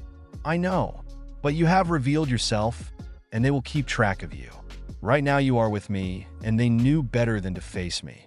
At least not directly. You are still inexperienced, and they will use that against you. At least if you travel with me, I can teach you what to look out for. Naruto stared at him, not agreeing or disagreeing with him. He convened with Minato in his mind and asked, what should I do? Minato sighed. You are too valuable as an asset, Naruto. Even if you stayed hidden, without experience, they could flush you out. What if they threaten the villagers? They know now that you will reveal yourself to keep those you see as important safe. It It will be safer to follow Jiraiya. He might have disappointed me initially, but he's here now. Naruto frowned. Can I trust him? Minato smiled. I named him your godfather, Naruto-chan. Naruto stared at him in disbelief before asking, what were you smoking when you did that, Databayo? Minato chuckled nervously at the look his son gave him. He might not look it or act like it, but he's really reliable. I mean, I learned from him outside. Jiraiya sneezed. For some reason, he felt like someone had questioned his reliability. He didn't know who, but he'll show them. He might not be able to admit what he really was to Naruto, but he'll show the boy that he can rely on the Gamma Sennin. Naruto glared at Jiraiya. Fine, I'll follow you, but first. He took out his project prototype. He looked at the smooth mask with seals etched on the inside in small scriptures. Jiraiya took interest. What is it? Naruto sighed. It's for tea this. He put on the mask, and immediately his kitsune appearance disappeared. Jiraiya gawked at the changed look before grinning. Nice. He then rubbed his chin as he stared at the blank mask. Although, you might want to add some design to the mask. This one looks too much like a certain rat's minions. Naruto pulled off the mask. The seal that fastened it to his face using chakra canceled with a thought. He looked at the mask before asking, how long do I have before we have to go? Jiraiya grinned. I already sent a clone of myself in the opposite direction. If there are people that followed me, they will be fooled for a few days before they have to turn around when the clone run out of chakra, and that will take a few more days. All in all, you have around a week. He eyed the boy with interest. What do you have in mind? Naruto unsealed an incomplete mask. Perfecting my mask. Jiraiya's eyes glowed with interest and pride. Oh, it seemed you learned a lot while staying here, huh? I was wondering where all the masks that should have been here had disappeared to. Noticing the hard look uncharacteristic for child sent his way, Jiraiya waved his hands. Don't look at me like that. I respect the Uzumaki, though. I do wonder what you know about the clan. Naruto scowled at him before leaving the query unanswered. He focused on the mask in his hand, making sure to make a better version before he has to burn the previous prototype away. He didn't want to look like an ANBU or Oinen at work. He wanted a Genjutsu that will hide his Bijuu characteristic away and change his appearance. He started planning a new seal matrix to use on this mask and added hair color to it, where it should shift his golden blonde to deep bright red. He would be hunted down either way, but it won't be so strange for an Uzumaki to follow Jiraiya. If Danzo, the man his father worried about, should look for him, his minions would be looking for a blonde brat. Naruto also added chakra suppression matrix on seal. It won't seal his chakra or suppress it, but it will suppress just enough that he won't be ousted as a Bijuu immediately. Another reason why he chose to look like a traditional Uzumaki. It was easier to brush his chakra off as typical Uzumaki stuff since the Uzumaki was famous for their massive chakra. By the end of the week, Jiraiya was spotted walking towards the capital with a small, red-headed masked child walking beside him. At the same time, he wrote to Hiruzen that he had found an Uzumaki survivor in Yugikure no Sato and has decided to take him in as his apprentice. Hiruzen puffed his pipe while reading the report before burning it with a satisfied look. He knew he had done a lot of wrong to Naruto. Had Minato still been around, the man would probably quartered him for what he had done to Naruto. Rather, what he had not done for the boy. As looked up to the portraits above, seeing Minato's cold eyes looking back, he felt as though the man was judging him. It was a feeling that never ceased after he lost the child years ago. It was only through the miracle of friendship that the boy even returned to them. He had spent a while talking to Irika, trying to understand Naruto. The stories he heard made him smile. After all, though the boy wasn't raised a shinobi of Konoha, he carried in him a blazingly bright will of fire. He chose to gamble his freedom for a friend. He chose to return the forbidden scroll instead of squirreling it away for his own use.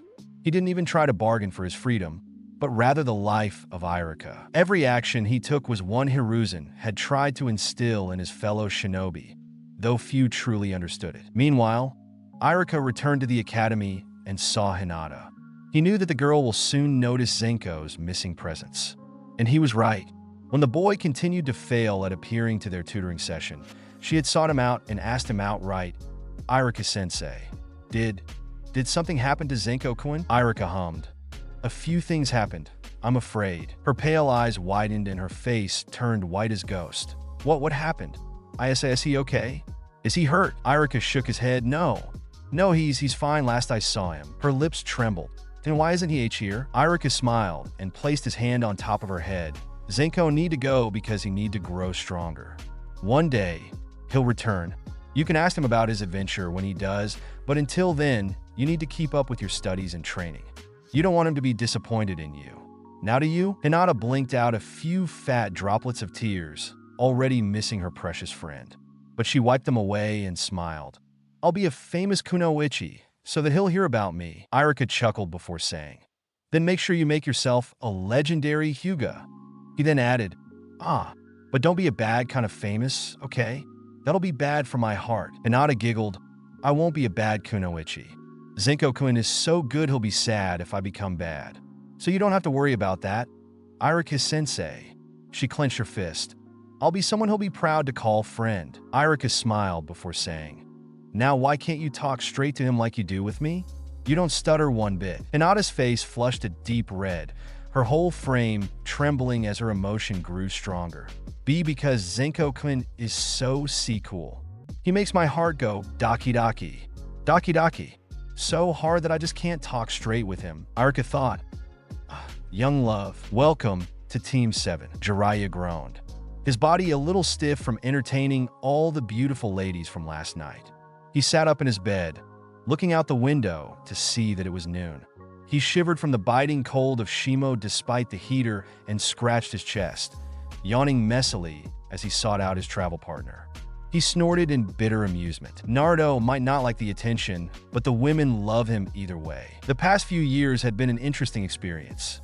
Jiraiya had never claimed to be good with kids, and Naruto can be feral in the oddest moments. He's fixated on things when they caught his attention, but he would especially fixate on Jiraiya whenever the man left him too many times on his own. Jiraiya said that it was part of the deal, his freedom, but Naruto obviously doesn't buy it. He even created the worst jutsu to have ever been created in the world, the Shikigami. It started out as an experiment out of boredom, waiting for Jiraiya to finish his job, cutting out papers that the women would hand him in his shapes after he grew bored of making origami, and writing simple seals on it. Then he used it to track Jiraiya by sticking one on the back of the man's sleeveless haori. When Jiraiya left him for too long and he grew impatient, he will send hundreds of Shikigami to annoy the man with paper cuts. The amount of time Jiraiya accidentally revealed himself to the ladies he was researching on only to be laughed at as he swapped helplessly at the papers swarming him like angry hornets was uncountable. After that, he has this idea to combine his already annoying creation with 𝐫𝐴. Now he could summon thousands of those annoying things to seek out Jiraiya and swarm him until he come back to Naruto. Worst of all, just like 𝐫𝐴, Naruto will know where he was when he dispelled one of them. The boy will then headbutt him into the nearest body of water that will always be there whenever he did that for some reason, and watched as Jiraiya did his best not to drown. For some reason, he felt like Kushina was laughing at his misfortune whenever that happened, while Minato will look at him with the driest look that he could give 𝐫𝐴 a run for dryness, and the place was a sand dune. But at the same time, Jiraiya admitted that he had a lot of fun with Naruto, especially when the boy started opening up to him.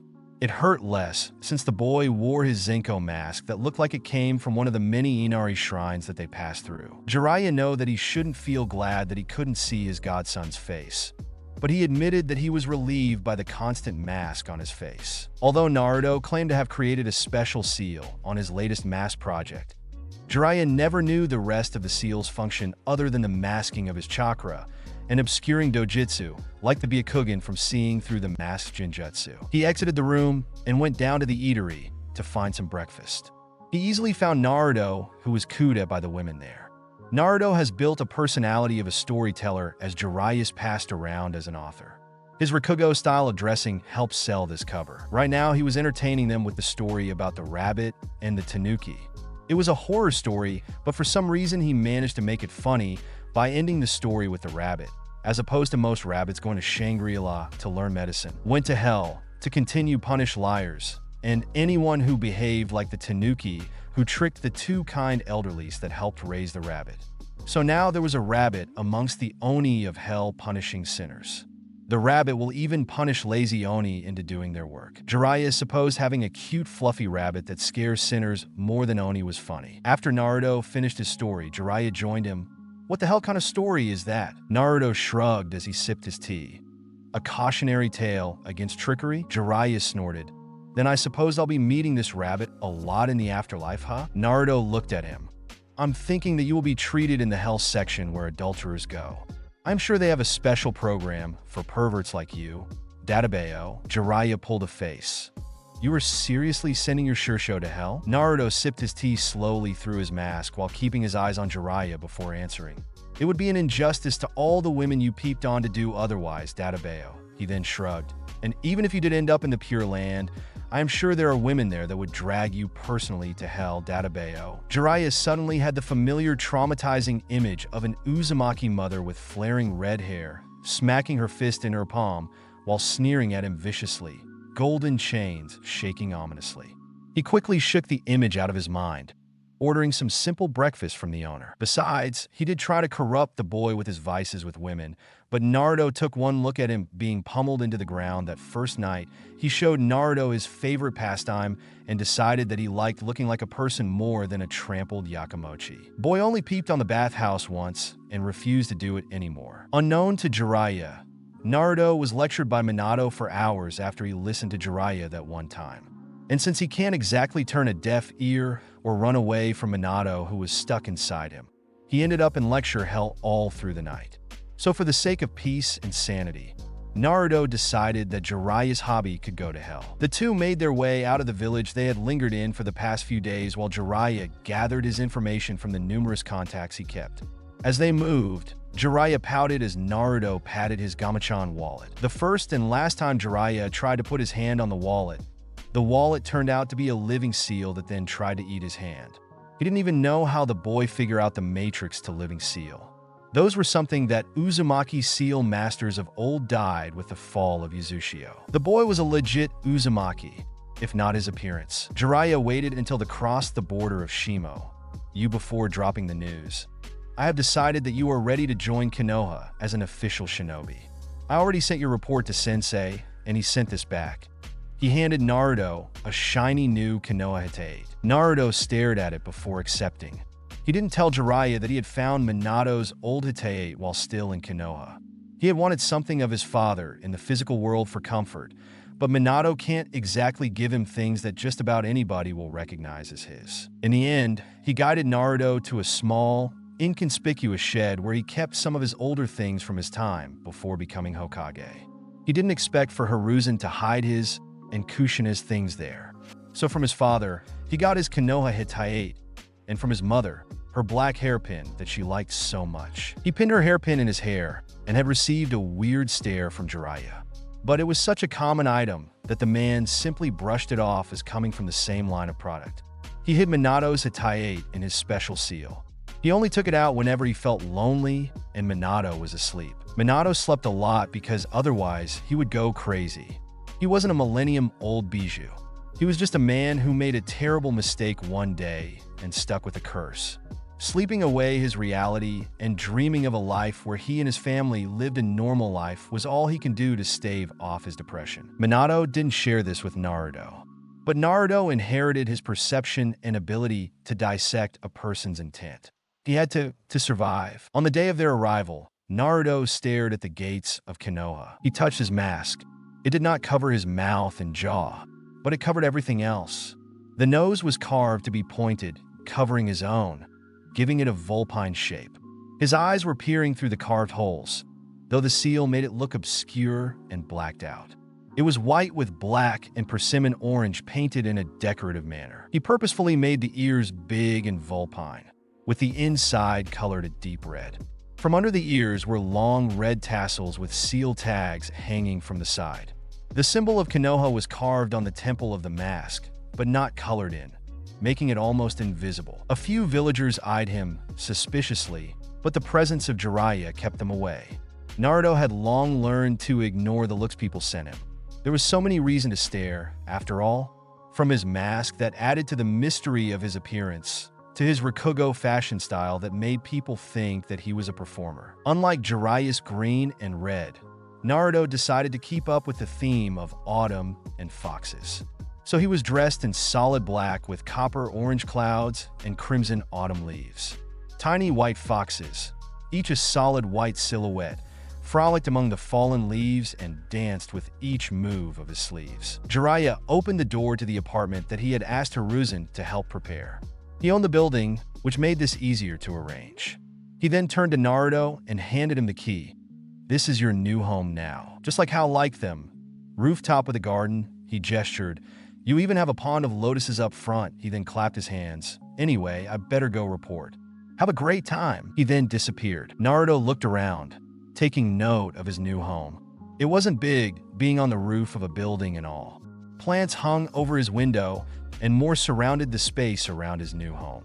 Naruto entered his new home, and even though it was tiny, it was cozy. There was a small kitchen with a small fridge at the back, perfect for one. Behind the wet area was the bathroom, which made sense, as well as the laundry area and the toilet. A bamboo partition separated the eating area from the sleeping area that also doubled as the living room. He had a cot that were custom made to resemble a giant cat bed, round and comfy in the color of deep, almost orange-brown. It was surprising to see it, as he often made a nest of blankets to get comfortable. Jiraiya must have taken note of his sleeping habit. As annoying as that man was, he cared about Naruto, and that was the only reason Minato had forgiven his 𝐸𝐻𝐻. His bed was placed on a raised platform that also doubled as his closet. All he needed to do access it was to shove his bed aside and open the trapdoor there. Considering that Naruto liked hiding his things, this could also work. A false wall behind his bed served as his armory, full of kunai and shuriken, as well as twin kappas. Minato had been secretly training in the kenjutsu form of the Uzumaki clan. He wasn't a master of it, but Kushina sometimes showed him the form as part of her stress-releasing routine. Naruto took to it like duck to water. Under the window facing his garden was a mini library, with low and hanging shelves full of things that made a seal master salivate. A low table with cushions waited for him to sit on and make his favorite mess, seal making.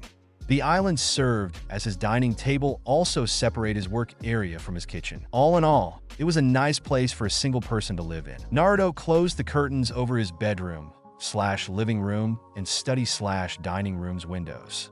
Once he slapped on his security seals all over the place, one that can even survive a Bijuu-level tantrum, he relaxed by taking off his mask. He carefully put away his mask on its special stand before he looked at the bamboo partition. He then started hanging his special masks all over the partition like decoration. He also took out a large scroll with calligraphy that was actually a modified version of his father's famous seal, Shinobi AI no Ken. He hung it over his bed before standing back. It looked decorative enough. After that, he filled the rest of his new home with things he had collected through the years. Books from his travels, scrolls he copied from Jiraiya, his favorite inkwell and stone, the hanging frame for his favorite calligraphy brushes, and finally, his new favorite thing, incense burner for the numerous essential oils that he collected from his travels. He found that their scent helped him focus when he was experimenting with seals. It also meant that the moment the scent disappeared, it was time for him to stop. After completing the front rooms, he moved to the bathroom. He placed a simple bar of soap that AMBU apparently liked, using due to its intense cleaning capability and lack of scent in the bathroom. He could wash out not just the grimiest of grime, but also the scent of death without alerting anyone with perfume. The one thing Naruto invested the most in was shampoo. He has a lot of hair to pamper, and he will do it right no matter what people say. Then he placed his toothbrush and his toothpaste at the sink that was built over the front-loading washing machine. On the other side was the toilet. There was a cabinet for extra things and towels, so he placed the rest of his soap bars there with his towel. After he completed his moving in, Naruto looked at the medium-sized TV across from his bed on the low cabinet. There was a small radio that also served as his clock beside his bed on a low table just off the raised platform. A remote control for the TV was placed beside it. He sat on his bed and turned on the TV, trying to pass the time while not panicking about having to start his life as a shinobi. Minato soothed him. "You will do just fine." Naruto frowned. "Team up was last month. Am I supposed to do this alone then?" Minato hummed. "I am sure that they have a plan for you." After an hour of channel surfing, Naruto put on his 𝐤𝐻𝐻𝐿 mask and stepped out to start securing the rooftop. He placed a seal that will subtly redirect a shinobi from landing on his roof. He did not need surprise visitors. He also took the time to get to know his plants. There was a selection of flowering plants. There was a scattering of whirlwind fan flowers, dotting the greens along the roof with purples. Deep purple sweet potato vines and hanging basket hung over his windows, their leaves swaying with the wind and adding shades over his study area. Diamond snows filled the planters under his windows. Then there were salvia growing in abundance in patio planters, towering yellow and orange sunflowers that bobbed their head while keeping up with the sun fencing his roof, deep pink pomegranates, bright orange coneflowers, juniper, a long well of golden lotuses with pink blushes, juicy sundews for some reason, and some prickly cactuses. Minato whistled. They really filled this place with plants. Must be Kakashi's work. Naruto wondered, do you think you have a Genin team now? I mean, last we heard from him, the Hokage have been trying to get him to lead a Genin squad. Minato chuckled. Perhaps you can catch up with him when you see him. Naruto hummed as he walked to the small wooden swing with morning glories wrapped all around the frame, sitting on the waterproof cushion there to watch over Konoha. There was a modest fire pit that he realized has a grilling function. Naruto wondered what the big idea was since he didn't exactly know anyone to invite to a barbecue party. Minato pointed out, "You could invite Hinata?" Naruto blushed. "I don't think she will remember me." Minato chuckled. "Clearly, son, you don't know girls?" Naruto felt confused. "I'm a boy. Why would I girls?" Minato smacked his snout with his paw at the dense and pure reply. "Don't drop the eggs now." Naruto turned to the stairwell as the voice reached him. Great, of all the things he forgot, it was to close and lock the gate to the roof. He watched quietly as a familiar mop of white hair appeared along with a gaggle of black and pink. Naruto blinked at the sight as Kakashi appeared before him with a squad of genin. He didn't know any of them, but he knew Kakashi. That man will never bring him harm. Of this he was sure. Kakashi noticed him and smiled. "Well, it seems that our final member is here." He looked at the two genin. "Introduce yourself." The girl stared at him in confusion before asking Kakashi, "Ano, sensei, shouldn't he introduce himself first? I mean, we already brought him food." Minato remembered, "Right, we didn't check the fridge or the kitchen cabinets." Kakashi chuckled. "Isn't it polite to introduce yourself first before asking someone else's name? After all, this is his home." The girl looked dissatisfied before beaming at Naruto. "Hi. My name's Haruno Sakura from Team 7. The boy looked just as reluctant, but complied. "Uchiha Sasuke. Team 7. Kakashi looked at Naruto, who contemplated between using the name he was called at the village or the name he was given at birth.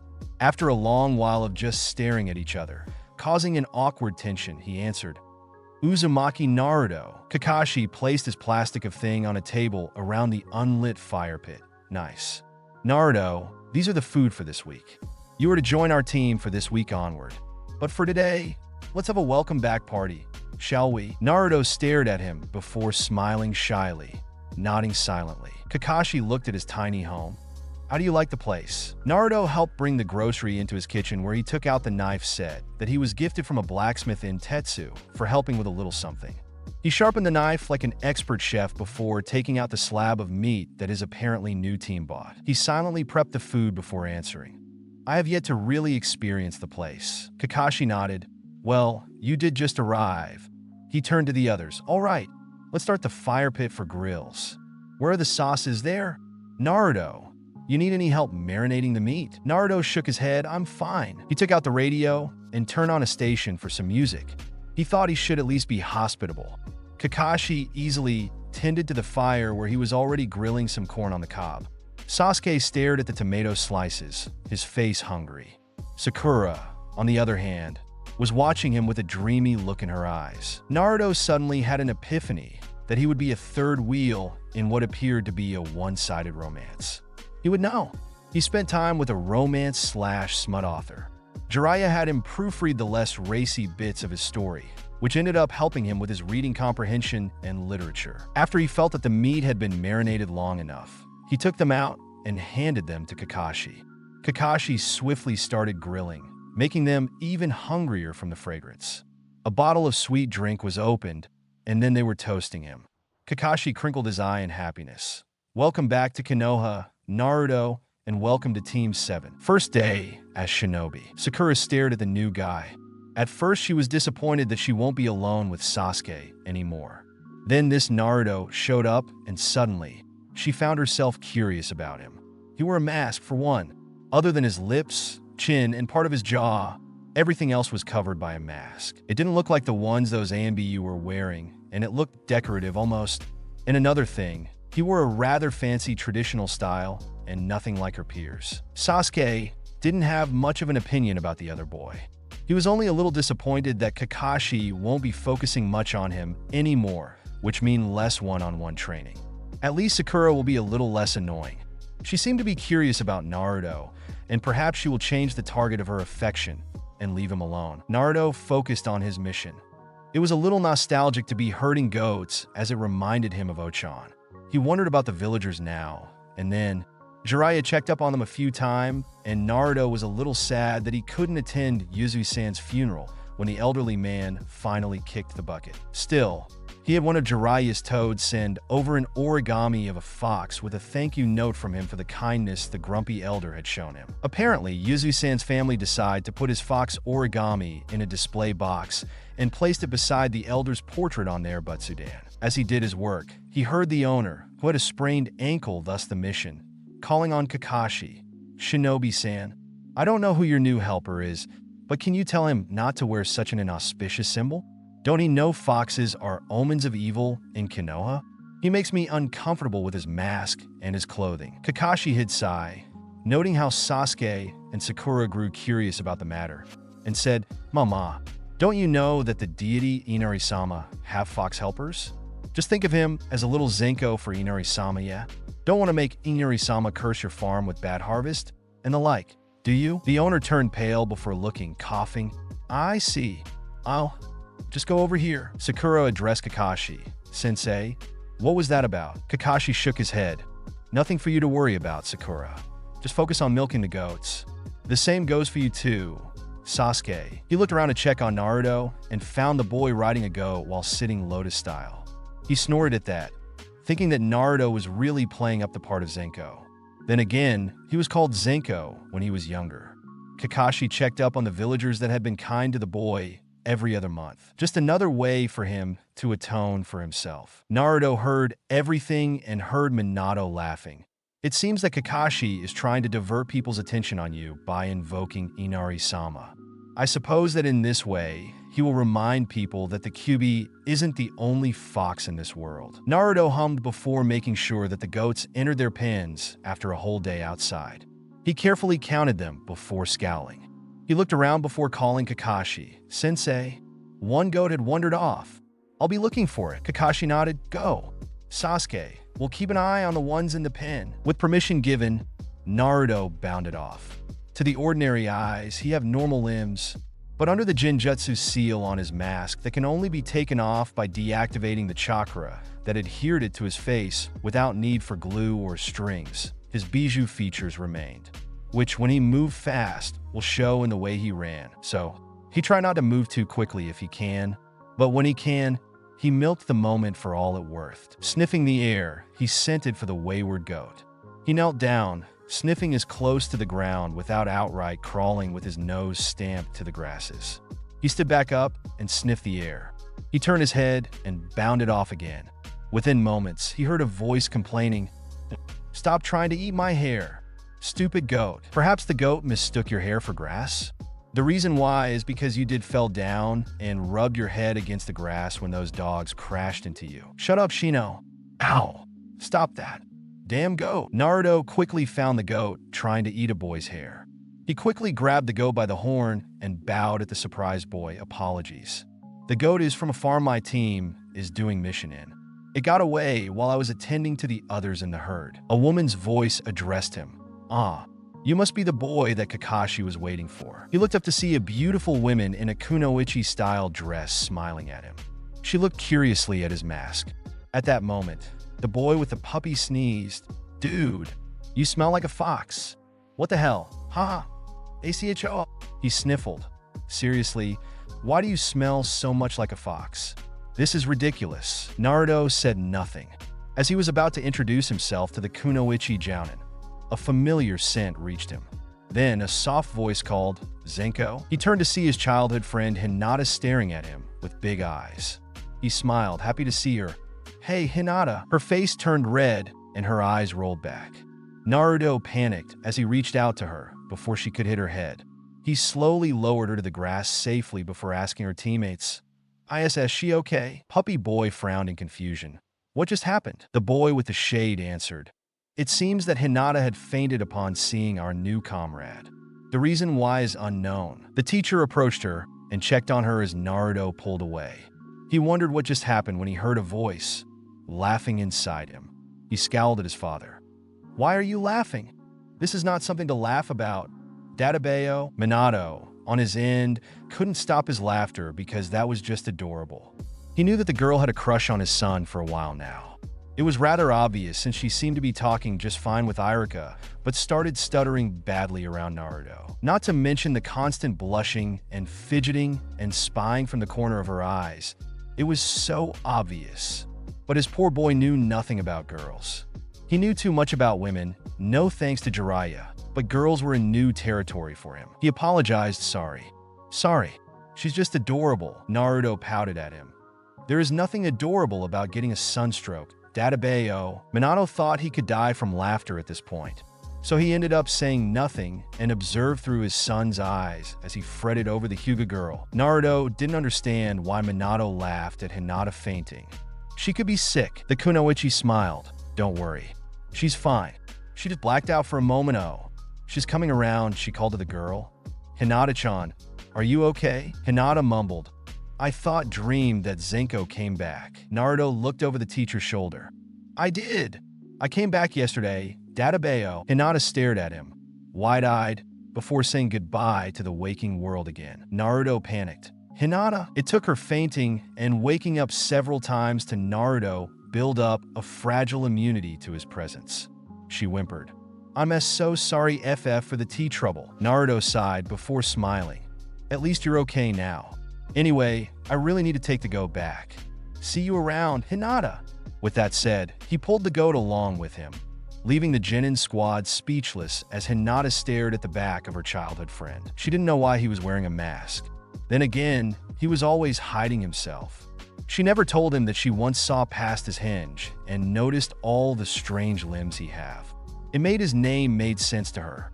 Also, he was so cute with his giant ears and whiskers. She also loved his giant tail. She always had to hold back from asking him to let her hug his tail. They looked so soft and lovely. Inizuka-𝐾𝐨, her teammate, asked, "What was all that fainting and stuttering about?" Hinata knelt down, face in her hands, and squealed, "He's so cool." Her team stared at her, unable to recognize the normally composed Hyuga heiress to this smitten girl before them. Yuhi Kurenai giggled, realizing that Hinata must really like the masked boy that came for the goat. After all, the girl that she was in charge of was usually more cool-headed than this. It was only her luck that Hinata made a few mistakes in her written test that she ended up under that Haruno girl for top Kunoichi. Otherwise, she would have lost her to that Hatake. Meanwhile, Naruto was still confused as to why Minato kept laughing when Hinata fainted. He sighed as he realized that he had taken too long worrying about Hinata as he reached the farm. He frowned when the farmer shouted, "Can't trust foxes. I bet he ate my goat. Or worse, you shouldn't have taken that boy under your wing." Naruto paused for a while at the edge of the light coming from the barn. Even Minato was silent, listening to the man inside scolding Kakashi for accepting Naruto. Kakashi sighed, "Are you done? Who does your mission depends on the Hokage. If you don't want to accept the squad that accepted your mission request, then you should have turned us back and pay the fine for wasting our time. Instead, you didn't reject us and allowed us to do our mission. Now you are accusing one of our own of a crime that is all in your head. As you can see, Naruto brought back your goat just fine." Naruto stepped into the barn's light, the goat in his hand by the horn. As Naruto stepped closer, the man's face turned paler. Naruto bowed his head. "Apologies. I met an old friend and she fainted. I can't just leave her be in case she might be sick. But she is fine now, and I am sorry that it took me so long to bring back your goat. With this little one's return, they should be enough." He sent off the goat to join its herd. He looked at the man. "Is there any other request for our help?" The farmer shook his head before taking out his wallet. H here, mission pay. Kakashi crinkled his eye as he smiled, taking out the mission scroll. Please stamp and sign the scroll to confirm that we have completed our mission. The man grumbled as he did just that. Once that was done, they left the farm and Naruto sighed, bowing at his team. Sorry for the trouble. Kakashi waved his hand. Ma, no problem. You did your job just fine. It is only that man's ridiculous superstition that caused us some problem. Besides, you are one of us now. Of course, I'll keep you safe from stupid slanders. Naruto hummed. I see. Sakura wondered. Why do you insist on wearing fox accessories and patterns, even though you know that the people of Konoha are not fond of foxes? Naruto thought about it before saying, because I feel a kinship with them. They are neither good nor bad. They're just themselves. Sakura frowned. Don't that apply to just about any animals? Why just foxes? Naruto smiled. I like foxes. Kakashi clapped his hands. All right, before we leave, why don't we grab some dinner as a team? Sasuke, I know you want to spend your evening training until you black out, but you should still give time for your body to adjust and heal from whatever brutal training you put yourself through. That said, resting is also part of training. Let's go. Kakashi took his team to a familiar stall that Minato immediately recognized.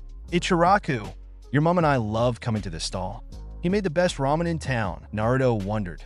Does he sell inari udon? Minato blinked. That? I'm not sure. It is a ramen stall after all. Sakura frowned at the stall. Kakashi-sensei, ramen isn't healthy. Kakashi wagged his finger. Now, Sakura. Instant ramen is certainly unhealthy, but only because most preserved foods are full of salt to help preserve it. However, handmade ramen can be healthier because not only are the broth made from scratch, meaning less salt, but the extra ingredients such as meat and vegetables also add protein to your food. You might think you will gain weight from eating too much, but let's be honest, with your current lifestyle, do you honestly think eating less is healthy? If anything, you will look like a scarecrow. The chef heard Kakashi's lecture and laughed. He's right, little kunoichi. In fact, I even have vegetable-based ramen broth. You can always settle for that if you don't want the fattier broth types like tonkatsu and others. He then noticed the masked boy. And who is this? Naruto bowed in greeting. My name is Uzumaki Naruto. I recently joined Team 7. The chef blinked as he studied Naruto before smiling. Haha, welcome to Ichiraku. My name's Tucci, and this is my stall. Come and sit. Menu is on the wall there. He pointed at the tired-looking poster glued to the wall beside the bar. Naruto stared at it before pouting a little. No inari udon? Tucci looked at him. You prefer udon? Naruto nodded. I like inari udon. Tucci rubbed his chin. I don't have udon, but I do have some tofu skin. I'll see what I can do. Boy, you just give me a challenge. As the team sat on the stools, the other gave Tucci simpler order. His daughter, who introduced herself as I am, took up their orders before placing a cup of cooled green tea before each of them. As they waited, Naruto listened to Minato reminiscing about how he often spent time at the stall watching Kushina. He once played a trick on her by adding his ramen bowls on her stack bowls, making it look like she ate more than she really did. Since then, people peg her as a ramen addict, which wasn't a lie, but she certainly didn't eat the amount they gossiped that she did. Naruto rolled his eyes at Minato. You are such a stalker. Minato blushed under his golden fur. I was too nervous to outright talk to her. She is so pretty and so confident. If it wasn't for her, I don't think I'll be as confident as I am now. I can't really interact with her without gathering my own courage, you know? Your mom is simply that much of a force of nature in my eyes, he sighed. You'll understand when you fall in love, Naruto. It isn't easy to approach them. Not when your heart felt like a beat away from a heart attack. Tucci pulled him out of his mind by placing a bowl of noodle before him. Now, I tweaked a little to make the broth more suitable for ramen. But the toppings are those that you can find in an inari udon. Give me feedback, so I can see how to improve on this. Naruto thanked the man before digging in. It wasn't inari udon, true, but it was certainly delicious. Still, he preferred inari udon. However, he didn't say anything as he didn't want to hurt the other man's feelings. Tucci smiled. It's okay. This is just a prototype. I'm going to try and make my own kitsune ramen. Though sale might not be much since Konoha is very biased against anything vulpine. I am actually impressed that you are wearing the mask of a kitsune, he grinned. It is a well-made mask, I must say. Where did you buy it? Naruto answered. I carve it myself. Sakura gawked. Really? Do you think you can carve me a mask too? Maybe a cat. Naruto stretched a hand, palm up. She looked at it confused. What? He said money. If you want to commission me as mask, you have to pay me. Materials aren't cheap, you know. And then there is the cost labor to consider too. It wasn't the first time people had asked him to make them a mask after learning that he carved masks. So he decided to make a business out of it. The ladies at those parlors certainly loved his creation and paid him handsomely for it. Minato actually encouraged it of him. After all, he needed to learn to make money from a side hustle if he became a shinobi. After all, even Jiraiya have that side hustle as a writer. Shinobi pay wasn't steady and depend heavily on the rank of missions that they took. So if you want to fatten his account, a side hustle was a must. Sakura asked, "Can't you just make it free? I mean, I am your teammate, aren't I?" She smiled at him, giving him puppy eyes and fluttering her lashes. She purred, "Please?" Naruto stared at the spectacle she was making of herself, unimpressed, and sighed, "I can give you a discount, but I certainly will not cheapen my work with free giveaway. Would you just give away things that worked hard on for free?" Sakura pouted at his answer. Kakashi chuckled, "Don't blame him, Sakura. Shinobi tended to do side hustles too, you know? Especially since your mission pay aren't steady, considering that low-rank mission pay just enough for pocket money and barely covered your monthly monetary needs. If you want to have savings, you will have to take up higher and more dangerous missions. But obviously that is also unstable, since injuries can force you to stop taking missions for a while. So start thinking of any kind of jobs that you can do outside shinobi work." Minato sighed. "There is a reason why most shinobi wanted to be Hokage. That position is the only stable income position for a shinobi. Also, paper pushing as Chunin is also more stable than doing missions." Sakura grumbled at the rather bleak reality of having a career at her age, while Naruto wondered if he should carve a mask for Hinata as a gift, as an apology for disappearing on her. Of chakra and ghosts, life as a shinobi in Konoha was certainly slower than when he had to chase Jiraiya everywhere. At least he didn't have to endure spending time in a brothel, just waiting for him to finish his nonsense. He was growing tired of perverts trying to court him, just because he had long hair and wore a mask. Unlike during his travel, he didn't color his hair Uzumaki red. He allowed the natural golden color of his hair to sparkle under the sun. He took great care of it, and Sakura noticed. Naturally, she asked him, "How do you take care of your hair?" "They are so thick and shiny." Naruto answered, "Shampoo and conditioner." Sakura pouted, "I use them too, but my hair seemed to be suffering." She tugged at her strands. "Also, they are thin." He looked at her. "Is that even a natural color?" She huffed. "Of course they are. They're the reason I'm named Sakura, after the flower. But," she tapped her forehead, "I wish I didn't have such a high hairline. It made my head look big." Naruto has nothing to say to that. Instead, he continued, "Essential hair oil and scalp massages. It helps with the blood flow in the scalp that will encourage hair growth." He learned all these from all those geisha and tetsu, especially before sleep. "Braid your hair to prevent breakage." Sakura stared at him. "Oh, thanks for the tips. I didn't think that combing 400 times would do anything. Then again, I wasn't combing my scalp." After that, they grew close as Sakura kept asking him about random things. She discovered that he saw and experienced a lot of things during travel, and it was fun listening to him explaining things that she had only ever read in passing.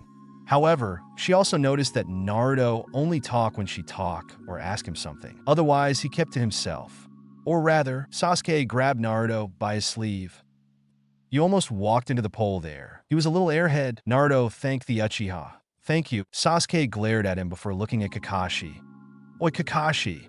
When are we going to do actual training? We don't even know what this guy's good at, besides herding goats and making masks." He stared at Naruto. "I don't want to be held back." Kakashi hummed, "Good question. In fact, to help Naruto settle in better, we're doing a meet-up with the other teams. Make sure you came bright and early to Senju Park tomorrow morning at 5. Okay? Bye." Sakura glared at the leaf floating in the space where he once was. "Don't believe him, Naruto. Sensei always make us wait 2 hours or more. I'm more surprised that he was on time for the past few days." Naruto hummed. "You could always train your chakra control while waiting for him." Sasuke looked at him. "What are you talking about?" Naruto felt confused. "Chakra control training? Don't you know how important it is to control your chakra? If you don't know how to control it, you will be wasting important chakra during battle, which could lead to fatality on your end. Also, the more you train your chakra, the larger your reserve will be. At least that was what Minato said. Naruto won't know. He had immense chakra pool being what he was. The less chakra you waste during battle, the longer you will last. Most battle between shinobi of equal strengths was a mix of skills and strategy. Sakura blinked. But how useful can sticking a leaf to the head be? Naruto stared at them before saying, "Don't tell me. Kakashi-sensei haven't taught you advanced chakra control." Sasuke shook his head. "He had been helping me with taijutsu and bukijutsu." Sakura blushed, twirling her hair. "He had been helping me with body strengthening." Apparently, all the diets her mother had her go through wasn't doing her good as a kunoichi. As harsh as his comment about her physique was, Sakura did feel less tired after every mission. She added, "Most of the time, it was my food intake." Naruto couldn't believe his ears, and neither could Minato. He then sighed, "Come on, I'll show you the next step on chakra control. It helps you get a feel on how much chakra you should use for most basic things like Korimi, Hinge, and Bunshin. I bet you wasted so much that you get tired after a simple ninjutsu." He led them to an empty training ground that Genin liked using on their free time. To use the more official training ground require registering a form to avoid clashing with another team. He went to a tree and looked at them. "Observe." They stared, and that turned to gawking when he walked vertically up the tree and then upside down under a branch hanging over them. Naruto gestured at his feet. "You just need to use your chakra and pretend that you are making suction cups on your souls. Then using that image, walk up the side of the tree." The control came from the fact that if you put too much, you will either break the tree or be flung off. But if you use too little, then it will be like a drying glue with little life left for it to stick. Either you don't stick or nothing happened. Sasuke asked, "How come you know this?" Naruto shrugged. "Ero Sennin was always moving, so either I learned fast or I lost him." Sakura blinked too. Naruto dropped from the branch and flipped to land on his feet. "My guardian. I traveled with him and learned under him. He was such a pervert though, so I call him that." He can't exactly tell them that his real teacher was the yondaime stuck as a QB inside him. That just sounded like something that a crazy person would say. He continued, "Anyway, Sasuke might have a harder time than you, Sakura." Sasuke scowled. "Why?" Naruto looked at him. "I saw you use Ketan the other day. That means your chakra reserve is high enough that you can use elemental release without fainting from exhausting your chakra. However, when it comes to control, the more you have, the harder it gets because it will be like squeezing a drop of water from a giant barrel. Doable, but hard to not just break the spout." As for Sakura, he looked at her. "Well, from what I have seen so far, and from general knowledge, girls tended to have less chakra than boys at birth. Not to mention the imbalance of your yin chakra versus your yang chakra. Not as bad as the Nara clan, but still imbalanced enough. But you will have an easier time mastering control. There is a reason why most genjutsu users are females as well as Iranian. Women have it easier when it comes to control due to having a smaller pool of chakra." Sakura blinked. "In another word, because I have less chakra than Sasuke, doing this will be easier for me?" Naruto nodded. He then stepped aside. "Go on then." Sasuke huffed and approached the tree Naruto just vacated. He placed his foot on the tree and focused. Just as Naruto expected, his foot almost flew off the tree from his chakra. Challenge given, he started to test himself against the tree. The same went for Sakura. She took a few tries, but before long, she was walking up the tree. It was heart-pounding as she walked higher and higher. By the time she reached the top, she was grinning from exhilaration. She looked over to see Sasuke slipping down again and landed on his feet. He glared up at the tree. Sakura thought about helping him, but looking at him at that moment, she felt like he won't welcome her help. So instead, she decided to continue train her chakra control, hoping to grow it. Sasuke kept on trying, but soon grew frustrated as he kept falling down. Minato pointed out, "He's too agitated. It's affecting his chakra." Naruto stepped closer to Sasuke, attracting his attention. He stared at the Uchiha for a moment before saying, "You're too agitated. Part of controlling your chakra is to stay calm. Your emotion can agitate the yin chakra, which will disrupt the harmony with your yang chakra." Sakura asked, "How do you know so much anyway?" Naruto hummed, "Met a monk. He's very strong. Minato laughed. I'm not a monk, Naruto. Naruto mentally shrugged. Can't say a sage because everyone knew Jiraiya, but even he never went in depth about chakra. The only reason you understand as much is because we are both half each. Understanding that his temper was the reason his progress grew worse. Sasuke nodded and took a moment to calm down. Once he felt that he was calm enough, he returned to the tree. He kept up at it until he was too tired. Even Sakura has started to yawn from chakra fatigue. Naruto took note of this and agreed with Minato to put a stop. Alright, don't push yourself too much. If you lost too much chakra, you'll either go into a coma or die. Sakura snorted.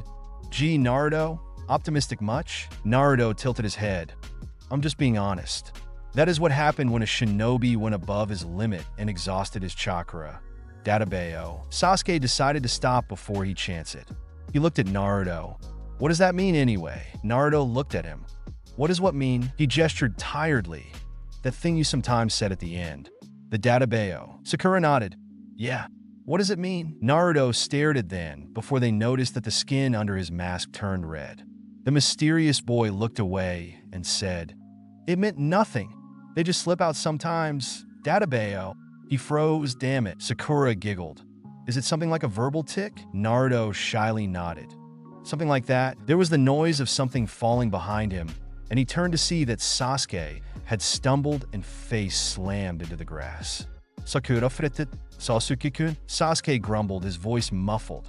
I'm fine. Sakura tried picking him up, but he was heavier than she thought. Naruto sighed as the girl struggled, her own physical strength too weak. Despite being young, Sasuke's training meant he was heavily muscular for his age.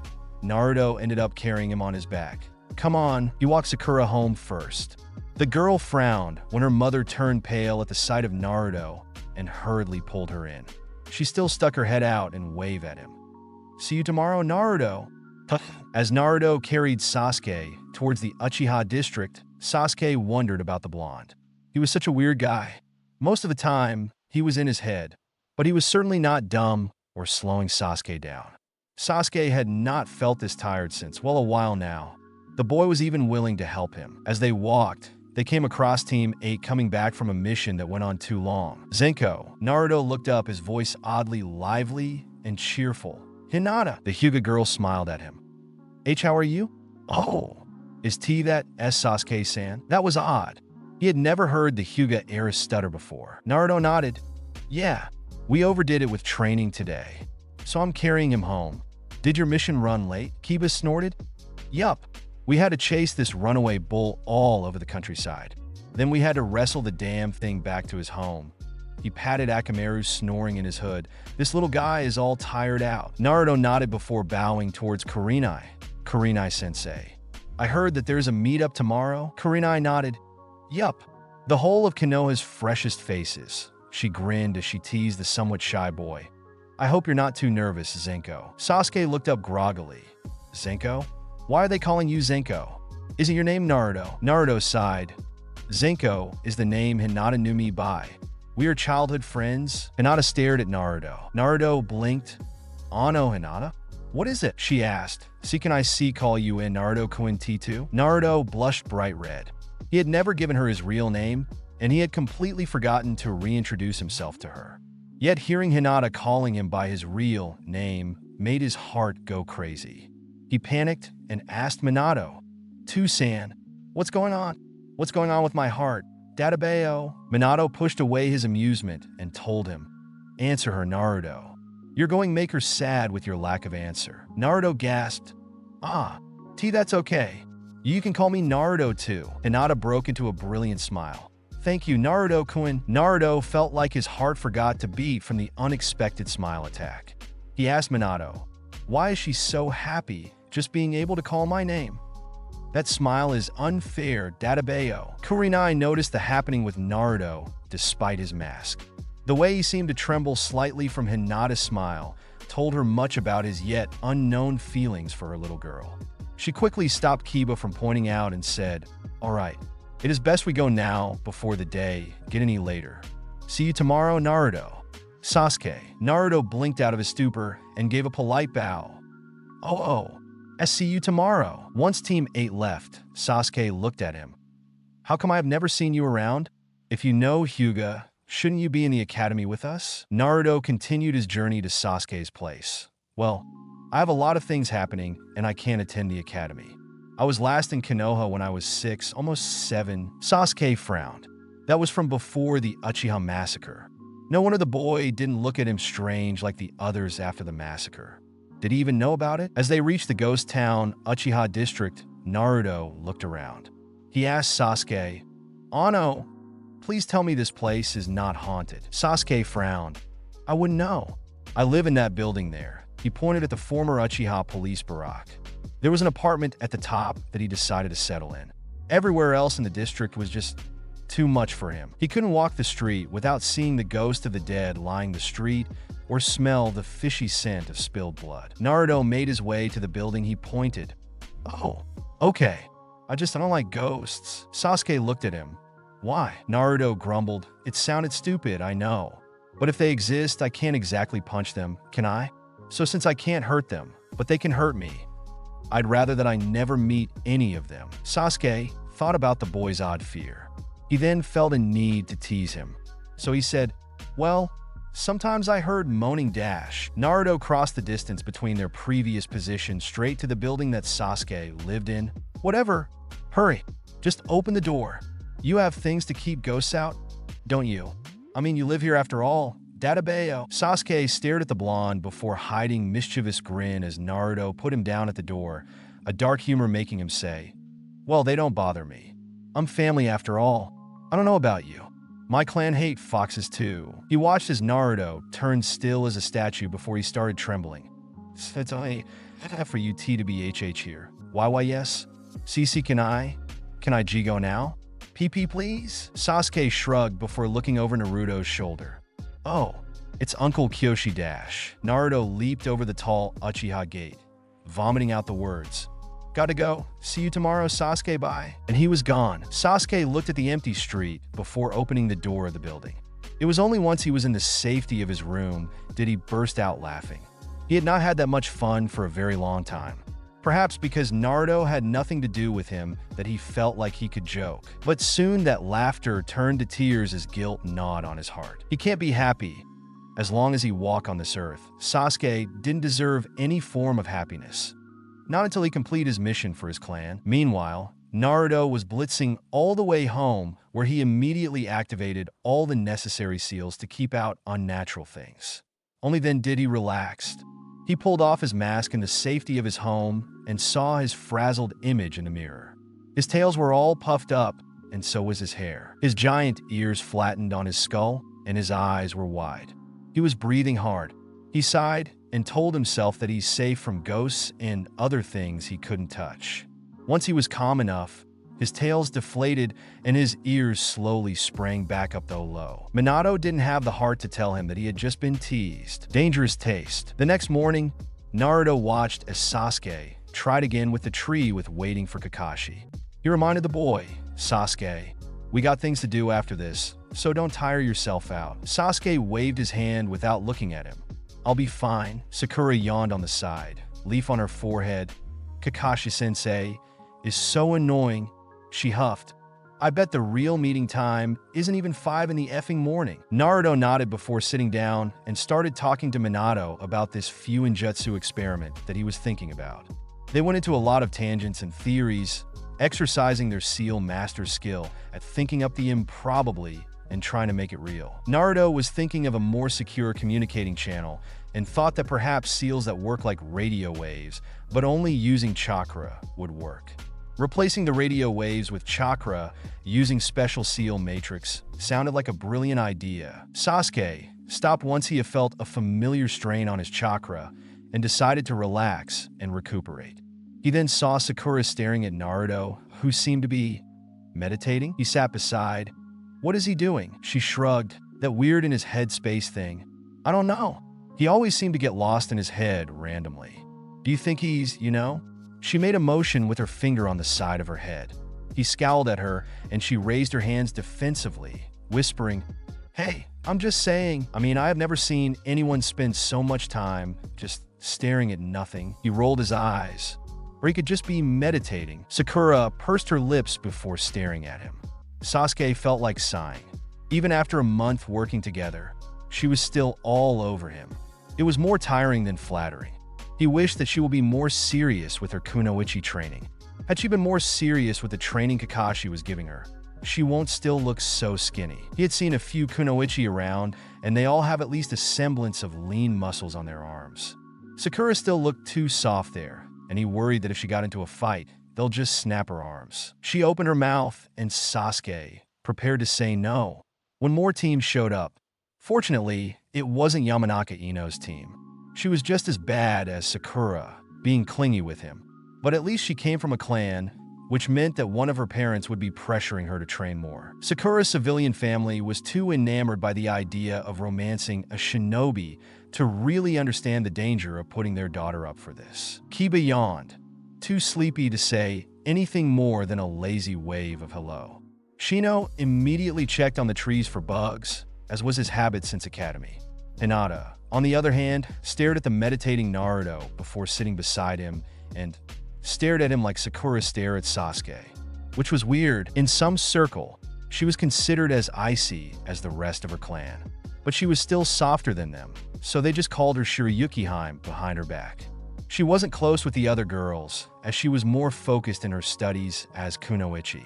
He had at least a modicum of respect for her work ethic, but now it was a little jarring to see her behave like a normal girl.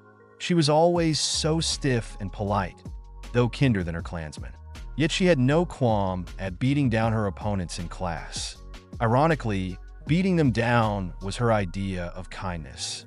But right now, she was all soft and melting before the meditating masked boy. The light in her eyes obviously infatuation. Sakura whispered, "Did you see that? I have never seen Hinata like this." He hummed. "It's weird." Kiba randomly joined them. "You think it's weird? It's weirder for us. I have never seen her blush as much as she did when he came around." Shino hummed. "She is so sweet, even the butterflies can't resist her." The reason why is because there are butterflies flying around her head. He pointed out the obvious little white butterflies fluttering and landing on Hinata's head while she happily watched Naruto. She looked so peaceful and happy just watching the masked boy. It was so weird. Sakura wondered if she looked like that while watching Sasuke. Naruto disappeared. Hinata gasped as the sudden movement and actually glared at Ino, who froze at seeing the 𝐫𝐞𝐽 being directed at her. Hinata then recomposed herself, standing up and used her eyes to look around. "Naruto-kun?" Sakura glared at Team 10. "Look, Ino pig, you just scared our teammate." Ino pouted. "Not my fault he's a scaredy cat. Unlike Sasuke-kun." She fluttered her lashes at him, to which he ignored. Instead, like Hinata, he started to search the trees for Naruto, wanting to know how the boy moved so fast. Shikamaru looked around. "Where's the third member of Team 7? Sakura accused Ino. Ino's ugly bat shriek scared him. Ino sneered at her. "Excuse you?" Hinata suddenly called. "Naruto-kun." They looked to see the last member of Team 7 on the tallest tree branch, squatting almost like a dog, and staring at them. Shikamaru raised a brow at the mask. "Bold choice, considering that this is Konoha." Hinata called again. "Naruto-kun, that's just Team 10. The masked boys disappeared again. "Holy cheese moon, why did you have to pop up beside me like that?" Kiba complained, a hand on his chest as he wheezed. "Seriously, my heart almost popped." Naruto looked at him, "Sorry. I was thinking," and her voice is really painful. Kiba stared at him like he just found kindred. "You think so too? I wish she will just shut up." Hinata ran to him. "Naruto-kun, are you alright?" He looked at her. "Oh hey, Hinata? I'm okay. Thank you for asking." Hinata blushed bright before looking down and tapped her pointers, peeking at him from between the strands of her hair. "Oh, that's good." The others stared at her like she had just grown another head. Ino wondered who this shy, stuttering girl was until she saw how Hinata looked at the new boy. Realizing what was going on, she wondered what she saw in a boy whose face she can't even see. Naruto looked at Team 10 and gave them a formal bow. "Greetings. My name is Uzumaki Naruto.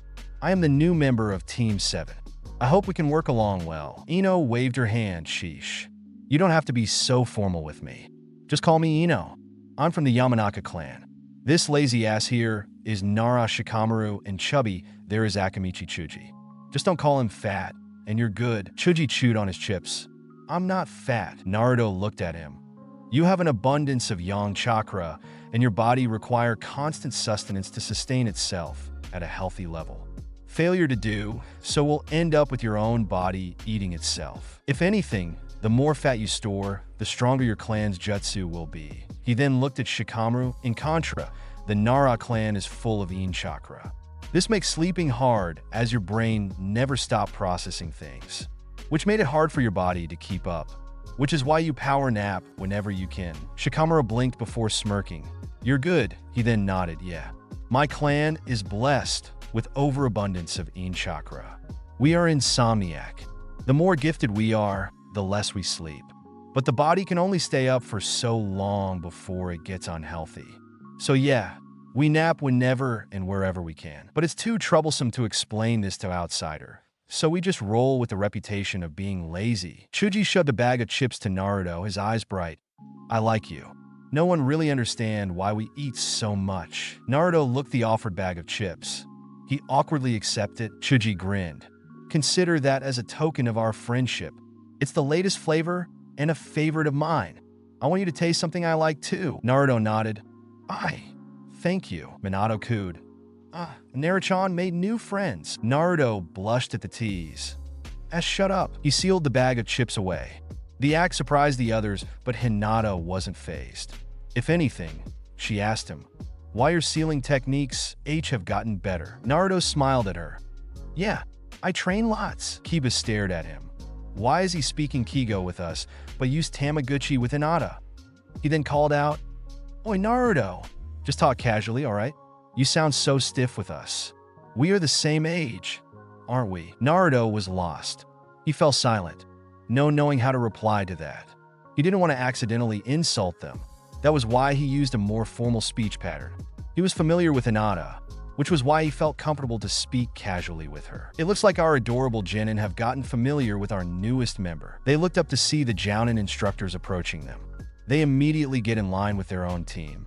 Naruto followed their action, a little awkward since he had never been part of any group before. Jiraiya's New Year's Toad Choir did not count. Kakashi was being dragged along by a man with an unlit cigarette in his mouth, Kurenai next to him. Kakashi looked like he was very much reluctant to be there. The man greeted as he let go of the copy ninja. Team 10. Good morning. Have you eaten? They greeted him. Good morning, Asuma-sensei. Kurenai addressed her team. Team 8. Good to see you all healthy. Team 8 greeted her. Good morning, Kurenai-sensei. Kakashi sighed. If only my Team 7 is as obedient. Naruto greeted him, following the other team, and accidentally dragging his teammates to also repeat after him. Good morning, Kakashi-sensei. Kakashi blinked before crinkling his eye. Oh, the sound of being greeted is so nice I could shed a tear of happiness. Sakura pouted, stabbing his conscience right in the chest. Maybe we would be more disciplined if you were more disciplined yourself. Kakashi whimpered. Guess I got no one to blame but myself. Sasuke nodded in agreement. Asuma looked at Naruto. So, this is him. He smiled. Hi there. My name's Sarutobi Asuma. I remembered you giving my old man a run around for a while. Naruto tilted his head until Minato told him. Asuma is the son of the Sandaime. I guess he is something of your senior as a child of Hokage. Naruto straightened and bowed. Greetings, Asuma. Minato then continued. I used to watch over him. Even changed his diapers. Naruto rebuked. Tusan, I don't need that mental image, Databeo. Now he got an utterly unhelpful image of a baby-sized Asuma, having his diaper changed by the Yondaime. Even worse, since his mind supplied the even more unhelpful image of a baby with the face of the man before him, complete with fess beard and smoking to boot. Minato blinked. Naruto, you really need to control what your brain come up with sometimes. Naruto mentally argued. I blame you for everything. Ouch. Asuma laughed. This one is too polite. I guess Kakashi have yet to break you in. Kurenai glared at him. That just sounds so wrong, Asuma. Kakashi turned on the genin. All right, you lot are going to do some physical conditioning today. We will run around Konoha, and if you see Team 9, try not to stare. He thought for a moment before saying. And if they start to cry and about to hug each, for your own sanity, look away. Nothing can break that Jinjutsu, and you will be scarred for life. Do not tempt fate. Naruto asked Minato, "Why does that sound that joke jutsu you made with Ka-san?" Minato laughed. "Perhaps because it is? I remember teaching it to my guy." The name of the Jinjutsu was Overly Dramatic Lovey-Dovey Kushina and Ice Sunset Jinjutsu. Naturally, Minato taught it to Naruto, but apparently it can only be done with another person. It used very minuscule chakra and impossible to break. Naruto wondered if he should share it with Hinata. Minato sensed his son's thought process and wondered when the boy will realize that he had a crush on 𝐤𝐢𝐺's eldest daughter for years now. It was such a sweet puppy love that the boy didn't know he had. Hinata had been the person to lit his will of fire without even knowing it. She gave him something that he held extremely preciously in his chest. And if everything go well, Naruto will end up with her. If only. Minato may be an optimist, but he had become cynical since becoming the Kyuubi and saw his son's miserable start in life. She may like the boy, but will she like him enough to look past his inhuman limbs? Minato was not so positive about that. The group started out with simple stretches and warm up. They then started to job. The point of this get-together was to both help Naruto become familiar with the other genin and to get them build a camaraderie as comrades working in the same field. Hinata stuck close to Naruto, asking him about his journey and what he liked the most about his adventure. Naruto thought about her question and said, "Well, the food, for one. They are very different from each nation we pass through. For example, 𝐫𝐫ZE used a lot of spices in their cooking. But if you visit Inazuma, they liked using herbs in their food more. And Tsuchi really loved their barbecues. Though if you got to Tetsu, they have a lot preserved food. It is hard to grow vegetables and fruits there because of the climate so." Hinata listened attentively as Naruto explained to her about the food and the different way they were prepared.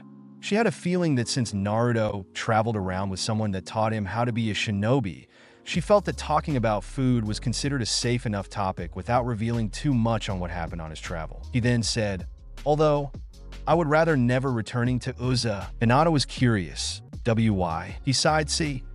Ero Sennin almost defeated the matriarch of Nadeshiko when he was younger, and since the law of the Nadeshiko Kunoichi is that the man who defeated her must marry her, he had promised that a student of his will conclude their battle. So when we were passing through 𝐤𝐳𝐳, they stumbled on each other, and now she had her eyes on me to battle with her daughter when we are older. He grumbled, "I'm not ready to settle, Databeo." Hinata's smile was stiff when she heard that story. Kiba laughed. "Does that mean you have fiancé out there?" Naruto sighed. "I don't know, but I hope someone will defeat her before we meet each other again. If ever." Hearing that, Hinata resolved to be even stronger. She didn't know what was going on with Naruto, but he stayed in hiding, even in Konoha. He had to leave Konoha just to train instead of entering the academy. Not to mention his tales that she saw once under his hinge. She nodded to herself. "I'm gonna grow stronger." Naruto wondered why Hinata was suddenly fired up to gain more strength. Was it something he said? But what exactly about being threatened with marriage to a girl he didn't even know would fire her up like this? Minato watched the whole process and looked at his wife's sleeping chakra. He remembered when Kushina saw his fame rocketing with the women. She might not be able to practice being kunoichi due to the Kyuubi inside her. But that did not mean that she will let anyone steal him from her. Due to that, she trained in Kenjutsu and Fuinjutsu, two shinobi arts that barely require chakra to a mastery level that was just plain scary. If this so-called Hinata was anything like his wife, Naruto wasn't going anywhere. He should consider himself lucky that the Hyuga did not have chakra chains like Kushina.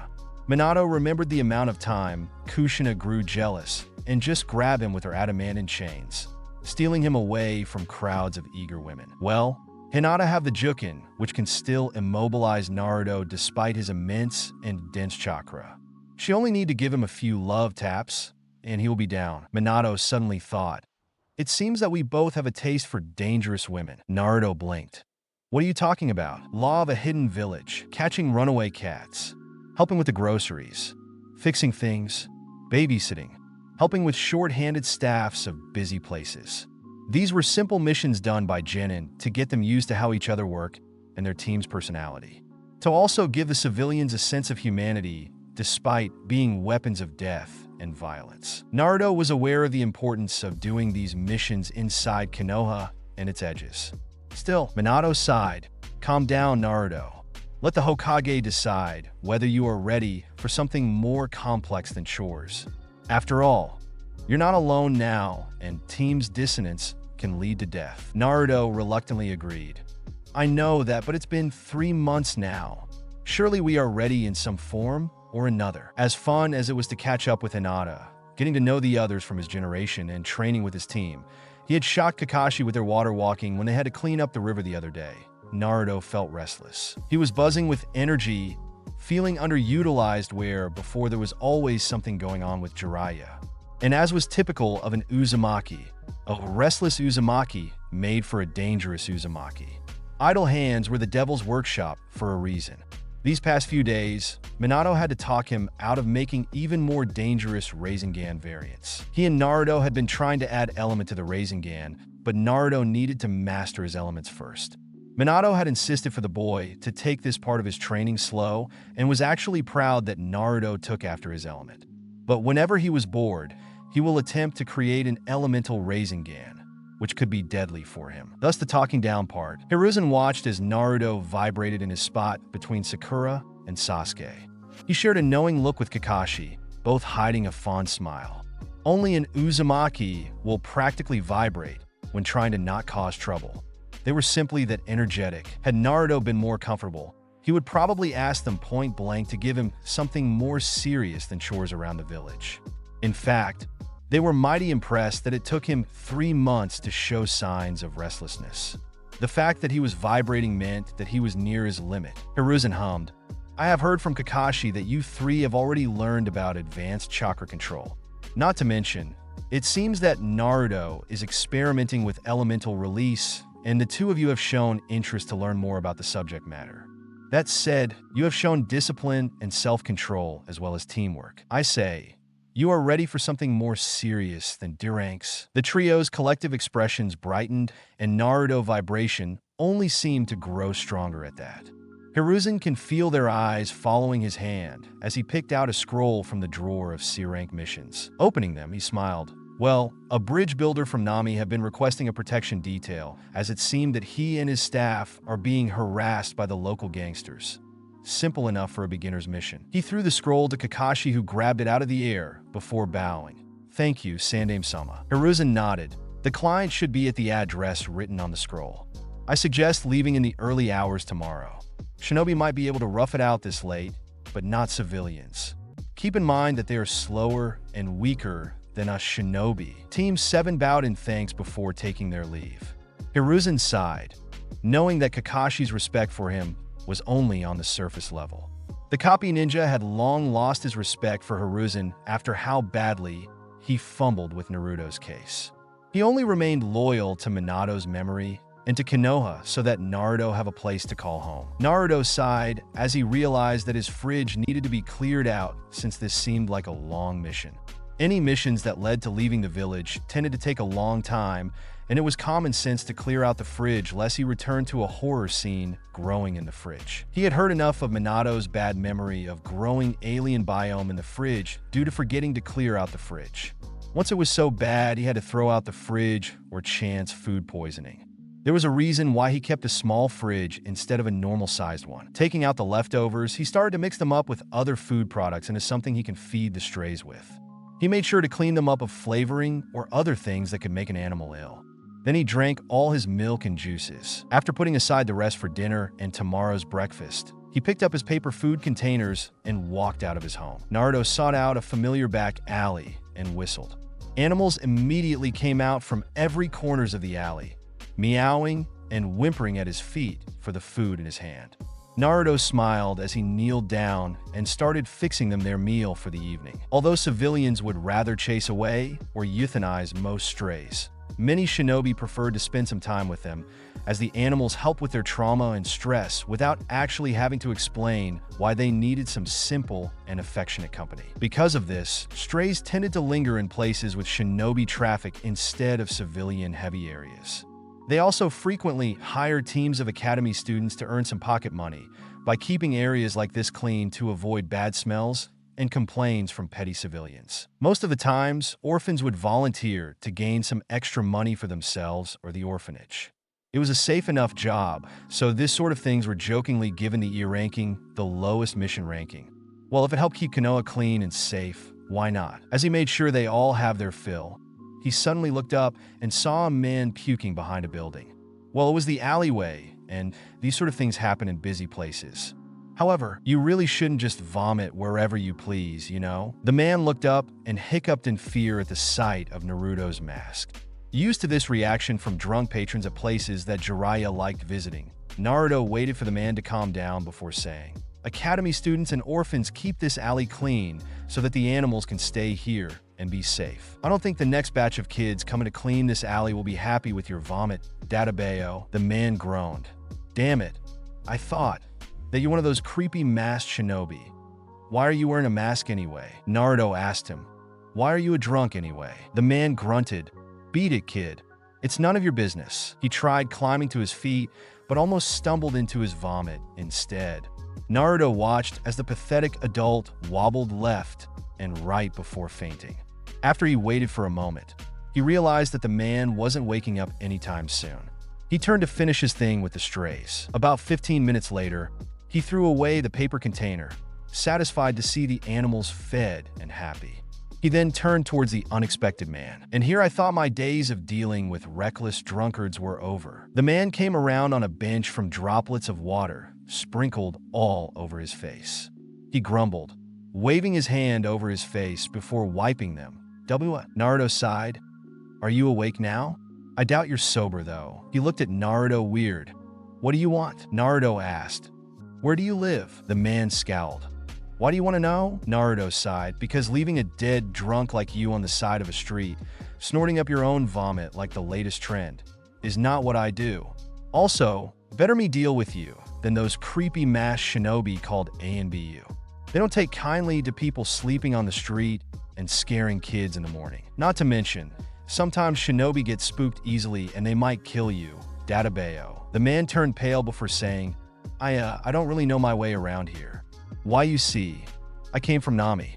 "So?" Naruto stared at him before asking, "Do you know the name of the place you sleep, at least?" About half an hour later, the man, named Tizuna, finally found the inn he slept in. He had rambled on and on about his island, cursing some bastard named Gato, and how he will build the biggest and most super bridge in all the continent. He didn't know what to name the bridge yet, but he will give it the best name that means the most for his island. "Even if it kills me, I'll build it.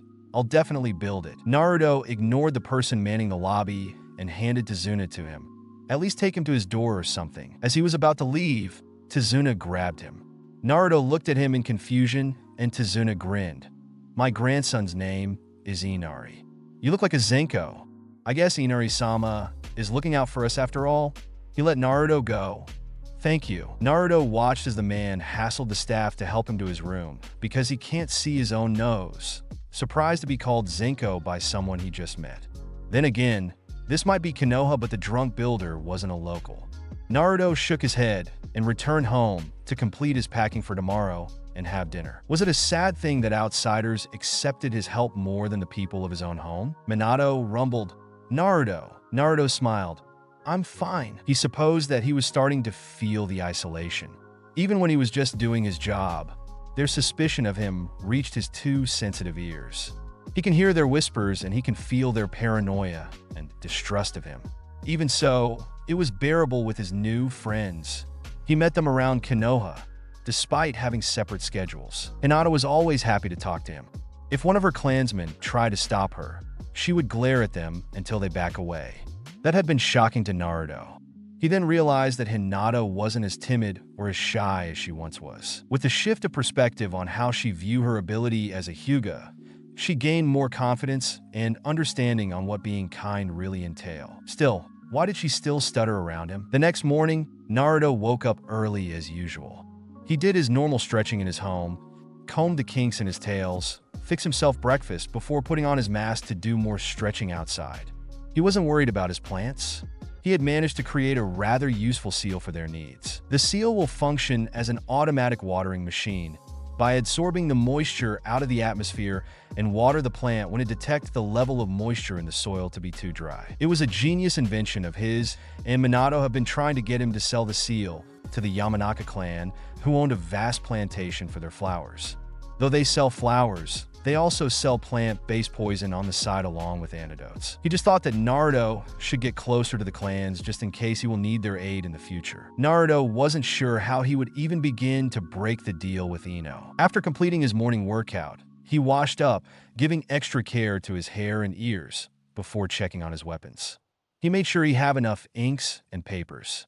He also made sure he have all his most important seals.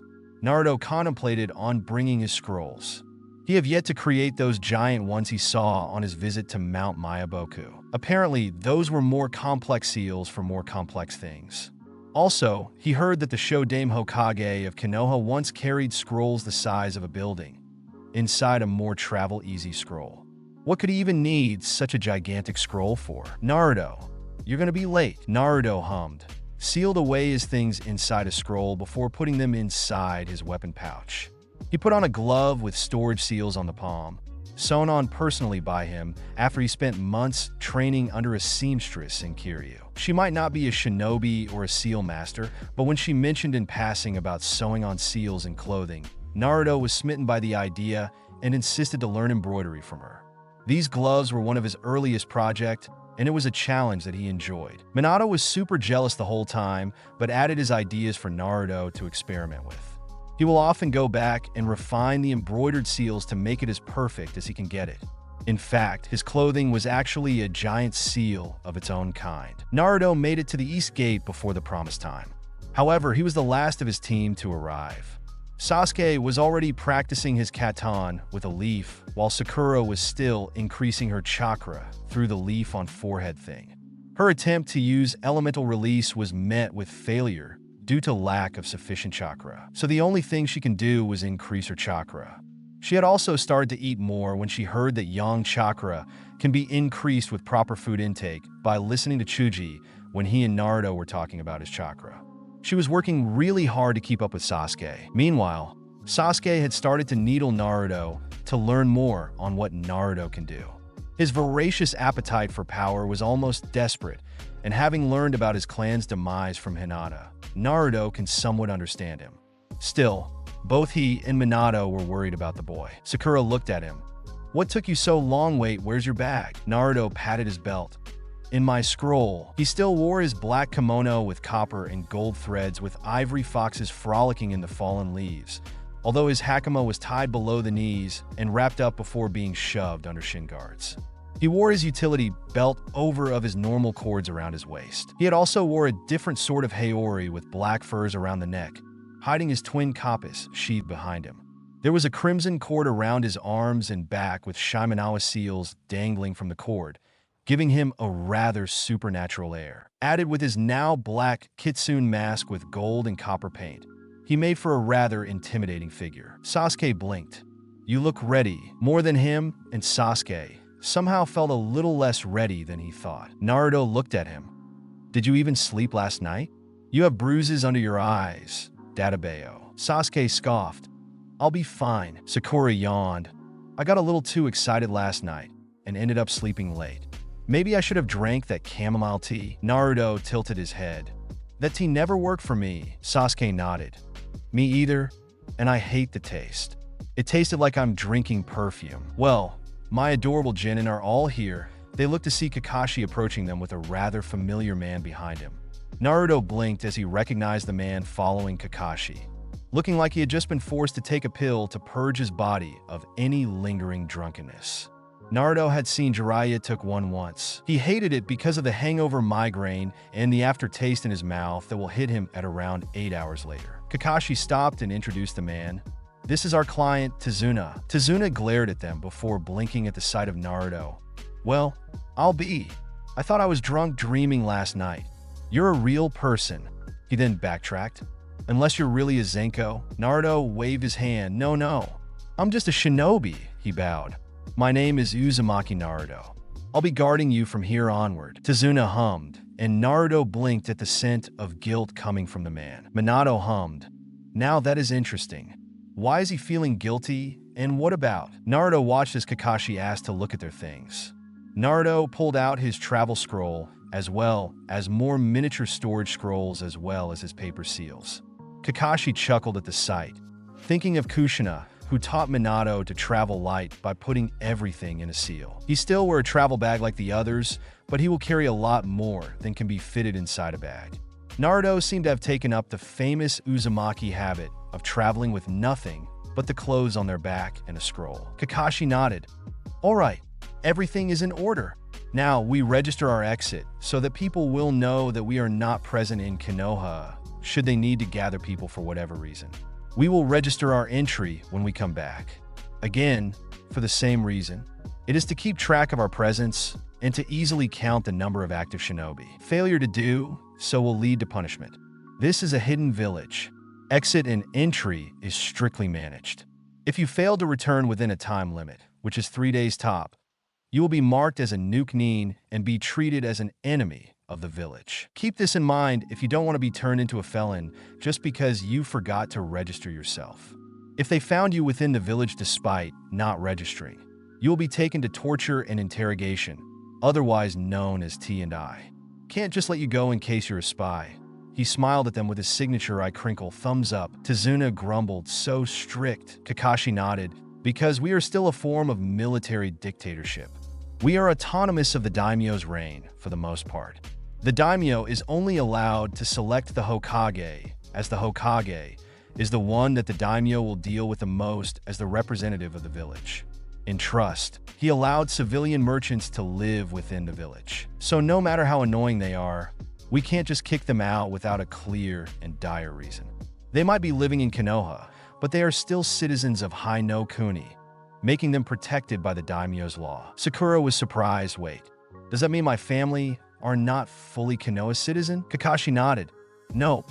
They have partial citizenship, but they can leave whenever they want to, as long as they comply to the laws about leaving Konoha. They still have to register themselves at the gate and write a reason why they are leaving. Can't have spies pretending to be them. Can we? As they were talking about the laws of a hidden village and the strict regulations on entering and exiting the village, Naruto sensed something. The seal on his mask activated, dispelling the illusion for him. But before he could warn them, chains flew out of the puddle and ripped Kakashi apart. Naruto unsealed a kunai in his hand. They chanted, 1 down. The 2 enemies looked at them. 3 more to go. Do you resent me? The attack came swiftly and Sasuke reacted to their movements. Meanwhile, Naruto put a bead on Kakashi's whereabouts, somewhere above them in the trees, and confronted the shinobi coming for him after they freed themselves from their trapped chain, courtesy of Sasuke's kunai. That boy have excellent battle instinct, but he can't face them alone. When the one facing Naruto reached him, he swiped with his invisible tail, but using the throw of his kunai to mask the real reason the man tripped, causing them to lose their footing. Naruto used that confused forward momentum to grab their arm and threw them to the ground hard enough to knock the air out of their lungs. He wheezed, and his partner was immediately neutralized by Sasuke. The battle that seemed to take forever was completed within seconds. Kakashi landed between them as the other guy fell unconscious. He clapped his hands. Excellent work, you two. Sakura, at the very least you should remember to pull out a kunai. Stop treating yourself as a human shield. Sakura blushed, realizing her mistake of just standing before Tazuna with an empty hand. She wiped her hands. Sorry, sensei. Kakashi waved his hand. All right, keep that in mind for the next ambush. However, I am more interested in the identity of our ambushers. He looked at Tazuna. They are aiming for you, practically ignoring me and my Genin squad. Why is that? Tazuna gulped. I don't dash. Naruto stopped him. Don't lie. It will make things worse. Tazuna stopped talking, staring between Naruto and Kakashi. Between the Jounin who wasn't amused by his stunt at lying to them about the danger of this mission, and the boy who had kept us safe when he had done something so stupid as to get wasted in a village where 70% of the population was trained to kill, from the elderly to the kids. Tazuna felt his defenses weakening. In the end, he mumbled, have you heard about a man named Gato? After that, he spilled on how dire the situation really was in Nami. But he didn't expect for Gato to send shinobi after him. He thought he had one-upped the man by going to Konoha to hire shinobi. He didn't think that the man would hire 𝐤𝐢𝐴. In the end, he tried blackmailing the shinobi with some sob story about his daughter and his grandson, even though it was the truth. Kakashi hummed before looking at his team. What do you think? Sakura looked worried. I think we should go back. This is above what we are trained to do. Sasuke disagreed. We should continue onward. How do you think it would look like if we turn around on our first C rank? Kakashi looked at the silent Naruto. And you? Naruto was silent as he counseled with Minato. He took his time before looking at Kakashi. Can't you ask for aid? Perhaps with one more team, we could overcome this without needing to go back. Besides, Sasuke is right. We can't just turn around. Shinobi who failed a mission entrusted on them are seen as failures. But I believe that to turn our back on someone with need, when we can do something about it, will make us true losers. And I don't feel like I want to be a loser. So, he looked at Kakashi. What do you think, Sensei? Even if all of us give our opinions, you are still our team leader. Kakashi hummed, thinking that Naruto really do remind him of Minato, especially with his little speech. Minato, too, will not turn his back on a mission or on someone when he can do something about it. It used to get on his nerves, but it was nice to know that Naruto carried similar values to the man he respected. He nodded. All right, I will ask for another team to join us. We should be able to continue. Tazuna fidgeted. I know about the price. The money I gave you for this mission is all we have. It's my whole saving, really. He felt his cheeks turned red, feeling the poverty of his nation more acute than ever. So, Naruto looked at him. Additional charges will be added for the increase in mission rank. However, you can negotiate the payment method with the Hokage. Although it is rare, this isn't the first time desperate clients lied about the mission rank due to lack of funds. Most of the time, shinobi hired will turn around, but on the lucky chances you get one like us, you will have to pay after the mission is survived. So pray that we both survive and that you have money to pay. He was only repeating what Minato was saying because it made sense. Kakashi was nodding the whole time, thinking that Naruto had read the law book on shinobi conduct like he did. Meanwhile, Sakura was surprised that there was such a clause. Then again, Konoha had been around for almost a century now, so she shouldn't be feeling so surprised that such an incident had happened before. As for Sasuke, he took note to learn more about the laws, so he can give a more solid argument if Kakashi ever asks him something like this in the future. Kakashi took out a small communication scroll. All right, since you were lucky, like Naruto said, there is such a thing in our rule book. So I could explain the situation and ask for additional team to back us up. I'm not saying this to scare you, maybe a little, but chances are since we faced Chunin here, we might be facing higher ranked shinobi moving forward. Tazuna gulped before nodding. Okay, we can go with that. After the bridge is built, I hope the economy on Nami will recover. We will pay you back, I promise. Kakashi chuckled. First, you need to survive what is coming. Tazuna paled, rubbing his hand and nodded. Of course. Kakashi finished writing his request and summoned his favorite partner, Pakin, who woofed. What's up, boss?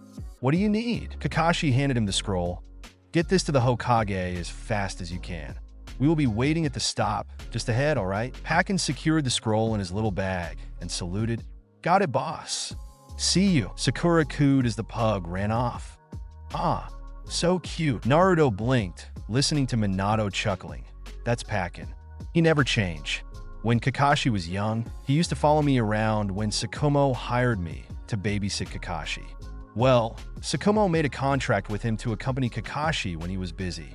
But obviously a human is still needed to take care of his boy. The team continued until late evening where Kakashi had them stop at a known camping spot of Konoha shinobi.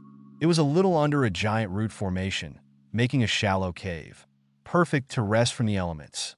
As they set up camp, a falcon landed on Kakashi's shoulder.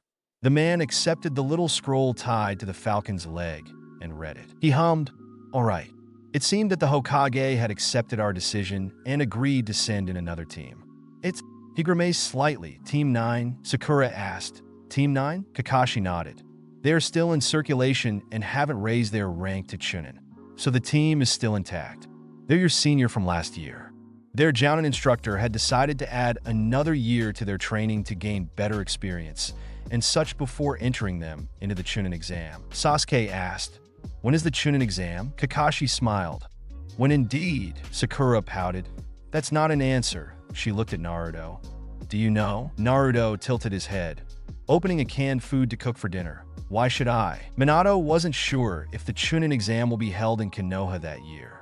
Shinobi politic can be so unreliable that nothing was certain. Unless he was in office personally, he wouldn't know. And if Minato didn't know, neither will Naruto. Kakashi chuckled. Maybe because you always seem to have an answer. Naruto blushed. That is, I read a lot. There wasn't much to do when in hiding from the rest of the world. Reading was his only escape, and he did that a lot to try to understand his place in this world. And it did give him a good excuse as to how he knew the things he knew. It made more sense than saying that his old man told him, and his old man was a QB sealed inside him. His life was already weird enough. No need adding insane to that hot pot. As expected, Kakashi accepted his excuse. Later, Naruto yawned just before dawn as he took up his watch shift. He made a clone of himself and took a moment to comb out his tails in private. After completing that, he returned to his camp and replaced himself with his clone. Even if Kakashi knew, he wasn't comfortable enough to just show himself. He was used to hiding himself, after all. Those years of paranoia won't just melt away within a few months. When morning came, he started on breakfast. That was the fastest way to wake anyone up, according to Minato. Kakashi was the first to come around, sniffing a familiar camp food smell. It was something that Minato used to make when they were out on a mission. Kakashi was a bit confused on how Naruto knew the recipe, but perhaps Jiraiya taught him, considering that he didn't ask and only accepted the bowl offered to him. Sasuke and Sakura came around one by one. After a quick warm-up, they both accepted the bowls of breakfast. Naruto set aside some for Tazuna when the man wake up before sitting in his previous spot to drink his morning porridge. It was light and savory, perfect for on-the-road breakfast. With some fried bacon that he crushed over the porridge, the breakfast was delicious. As his team ate in silence, he waited for Kakashi to address their morning issue. Half an hour after everyone was up and full, he said, well, Team 9 should arrive just about now. As he said this, Naruto heard noises. It was a whisper even to his preternatural senses, showing their skills. Kakashi stood up, stretched his arms, and looked to the side just as a large man in green spandex appeared. He was tall, tan from sun, and grinning with shiny teeth. Good morning, Team 7. Team 9 is here and ready to go. Kakashi gestured at him. This is my guy. He is the Jounin for Team 9. Team 9, this is my Team 7. Get along now, he looked at Tazuna. We are ready to move out. If you need the bush or anything, do it now. We are not stopping until we reach Nami, or at least as close to Nami as we can get with your speed. Tazuna nodded. I'm good. The team cleared up the camp and moved onward. Naruto took note of the members that joined them. He wondered if the Jounin's mini-me was his ward or son or something like that. Were family members allowed to be on the same team? Minato's pulse was a yes, but normally it was distant relatives like with similar clan members, not immediate family members. Understandable, as it could clash with mission objective. The girl wore her hair almost like people from 𝐾∗ He wondered if her ancestors came from there. She stole glances at him now and then. She then asked, my name's Tenten. You are? Naruto nodded. Uzumaki Naruto. She blinked. Uzumaki? Are you a Fuinjutsu practitioner? Naruto nodded. Yes. Tenten grinned. Oh, awesome. I dabble in Fuinjutsu too. Most of the time, it's for weapon storage. What about you? Which branch of Fuinjutsu are you learning? Naruto mumbled. Thing. She tilted her head. Pardon? Naruto looked away, flustered. Everything. Tenten gawked. But you're younger than me? I mean, I thought about learning everything once, but just the weapon storage is hard enough, and Fuinjutsu is so complex that finding anyone with even the basic knowledge is hard. Naruto rubbed his neck, his invisible tails fluffed in tension. He didn't want to really share his knowledge on Fuinjutsu. He almost whimpered, feeling trapped. He looked at Kakashi and decided to just be rude and leave her hanging by joining Kakashi instead. Tenten realized that she must have had triggered something and decided to just stay beside the Hyuga. Although her curiosity about Naruto was further piqued by his reluctance. Kakashi chuckled at him. I think you could at least talk about Fuinjutsu with her. Naruto mumbled. Don't know what to talk about. Kakashi hummed. thinking that unlike his parents, Naruto was shy. Well, he wasn't timid or meek. Rather, he was more reserved than most. The only other boy like him was 𝐵𝐴𝐴 in Team 8. But that boy wasn't shy. Rather, he was quiet because nobody talked to him. Naruto, on the other hand, kept himself a secret. He had no choice. Living in secret was all he knew. So naturally, when certain questions came up, he fell silent and looked for an exit.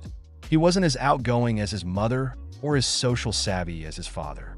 He was his own boy, socially clumsy and slightly introverted. That evening, they stopped again and Kakashi took note.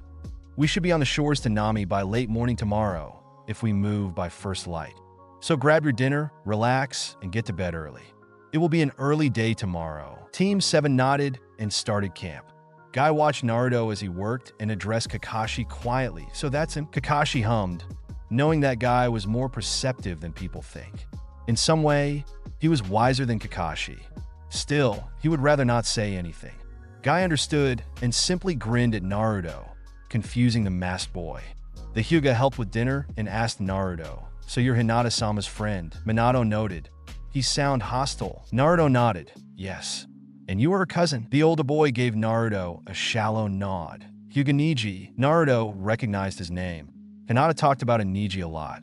Even when she was younger, she admired Neji greatly, though he often made her sad. Naruto said, "Hinata admired you. She would always talk about you and praise you. So much so that sometimes Naruto felt bitter and envious." Neji glared at him. "I don't need her pity." Naruto shook his head. "What part of her admiring you is pity?" Neji huffed. "You won't understand." After that, they completed their chore in silence. Naruto sat with Sasuke and said, "He is also a rookie of the year like you. Are all geniuses of their generation so bitter?" Sasuke frowned. "I don't know, and I don't care." Naruto sighed. "I see." That night, as they settled to bed, Naruto sat in his mind with Minato, talking about the day. He then asked the yondaime, "Why do Neji hate her so much?" "It isn't her fault," Minato sighed. "He's trapped in servitude on the same day his father died. I think he hated his position in life more than he hated her, but he didn't have an outlet for all that anger, so he pointed his hatred to her. Hinata is too soft and simply accepted it. She probably still think that she was at fault for being the catalyst behind his father's death." Naruto frowned. "But she isn't. She's just 3 years old. What can she do anyway?" Hating her for something beyond her control is stupid and immature. Minato suddenly asked, "Don't you ever felt hatred towards me? For leaving you in this world alone and with a seal that cursed you to a life so lonely? Just like Neji, you're cursed to serve without a different choice allowed." Naruto scowled at him. "I don't. Besides, you're here with me," Minato asked. "What if I just died and it is the real Kyuubi within you? Won't you resent me?" Naruto stared at him, contemplating. It dawned on him that Minato saw a parallel between him and Neji. A parallel of what if.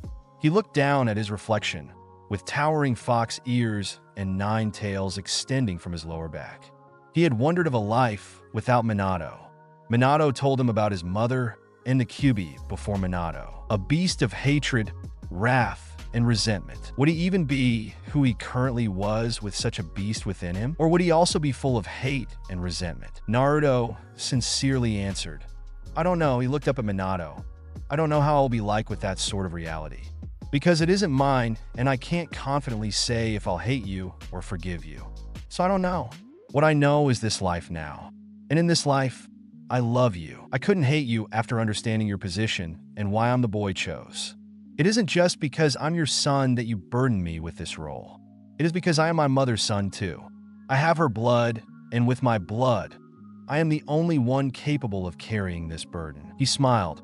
"I know you love me too. I see it in your eyes, and I hear it in your voice. If you have a choice, a real choice, this life won't have been mine. This burden will continue to be carried by Kasan until the day she draw her last breath. But you don't have that choice. You also have an oath to uphold, and I admire you for upholding that oath even with such a heavy price. I will not have been able to be proud of you had you acted like a coward. So I am more honored than ashamed that you entrusted me with this duty." Minato blinked. tears falling from his eyes as he felt purified by the boy's sincere answer. "Thank you, Naruto." Naruto reached out through the cage, and Minato pressed his nose to the boy's touch. He wished to hug his son for the answer, but this was all he can do. Tsunami and Inari. Naruto stared at the shadow of the bridge through the morning fog. He had placed a silencing seal around them to better sneak into Nami. The boat they were in was rather small, so he was walking on the water after them. When asked about his chakra consumption, he waved it off, saying, "I'm an Uzumaki. I have more than enough for a simple stroll." Simple stroll. Lee was admiring the amount of chakra that Naruto have to waste it on a simple stroll. He can do it too, but guys suspected a battle ahead, so he forbid any of his team to do what Naruto was doing. He won't worry too much about Naruto, telling them that Uzumaki were once famous for their immense chakra and life force. He would go further to speak of the scattered clan, but they needed to be quiet for this final stretch of their journey into Nami. Meanwhile, Kakashi suspected that this simple stroll Naruto was doing was probably something he did often when traveling with Jiraiya. How else would they travel without leaving any trail? Not to mention, it was the perfect chakra control training for Naruto. Naruto whispered, "That is certainly a structure worth recording, Tazuna-san." Tazuna blushed. "Huh? You think so? Well, I am a super bridge builder." They moved through the mangroves, the high tide making it easy to maneuver between the twisting roots. Their boatman nodded at them after they landed closer to Tazuna's home, wishing them good luck. Naruto then handed the man a seal. "This should hide you until you reach your home. You can cancel the seal by ripping it." The man accepted the seal. "Thank you, Zenko-san." As they walked deeper into the island, Tazuna started to relax more and more as he talked about his family. He praised his daughter's culinary skill and worried about his grandson's glumness. However, Naruto's ears heard something. He moved closer to Tazuna, his invisible tails curling to make an invisible shield around the man. Lee suddenly threw a kunai. "There!" Sakura shouted. "Can you not do that? And look, it's just a cute bunny." Guy frowned. "It's white." Neji shouted, "Down!" Naruto pulled Tazuna with him, his invisible tails making a canopy over the man just to be safe. He also activated the seal that changed his hair to a deep crimson. He flattened his ears instinctually to avoid the giant cleaver that sliced through the air, right where Tazuna's neck once was. It cut into the tree behind them, and a man landed on the handle. Minato noted, "Momochi Zabuza." "That is the 𝐫𝐞𝐽," Naruto sighed. "When we suspect a strong opponent, I didn't expect this level of difficulty." Minato hummed, "Keep Tazuna and your teammates close. Team Guy might be able to handle themselves, but for your team, this will be a fight they are not mentally prepared for." Noted. Kakashi made the same observation. Team 7, Diamond Formation. "This is a fight where you keep your focus on your client and leave the main battle to me and other more experienced fighters." Although Sasuke looked reluctant, he took the formation anyway. Tazuna mumbled, "I can't die. I can't die. The bridge. I need to complete the bridge." Naruto hummed, keeping a hand on the man's shoulder. "We will keep you safe. Just put your trust in us." Tazuna cried, "But you're just kids." Naruto kept his voice calm as Kakashi and Guy started to fight Tazuna. "I know, but we are also shinobi. We have an advantage that civilian children do not. So stay calm." Lee suddenly shouted, "Sakura-chan!" Sakura clumsily raised her kunai in a sloppy move to stop the swords descending on her. Her green eyes wide with fear as death felt so close. Only for Sasuke to stop it, but he was being pushed back. Then, another blade intercepted the momentum. Naruto had pulled out his kopis, stopping the strike better than Sasuke's kunai, and with a cleaner form to brace against the blade. The clone hummed at the sight of the blade, and Zabuza took note of Naruto's hair. "An Uzumaki swordsman? This is going to be interesting." However, he put pressure against Naruto. "You're just a brat. You're not a real shinobi until you're bathed in blood and your name written in the bingo book." Neji slammed his juken palm against the clone, dispersing it by disrupting the chakra that formed it. He stood closer to Team 7, Byakugan glaring into the mist. Naruto unsheathed his second kopis and stood firmly beside the crouching Tazuna, keeping an eye for any more Mizu bunshin. He heard it before Neji turned to him and crossed his kopis to intercept the kick sent at him. He flew back and into a tree, raising his 𝐫𝐝 to clash against 𝐫𝐞𝐪𝐮𝐞𝐬𝐿. The weight of the strike was heavy, and Naruto was glad that he learned how to augment his strength with chakra. He knew that he can't hold back the strike forever, so he shifted to the side, moving out of the weight of Zabuza's strike. The heavy sword crashed into the ground, but that wasn't enough as it sliced upward to chase after Naruto.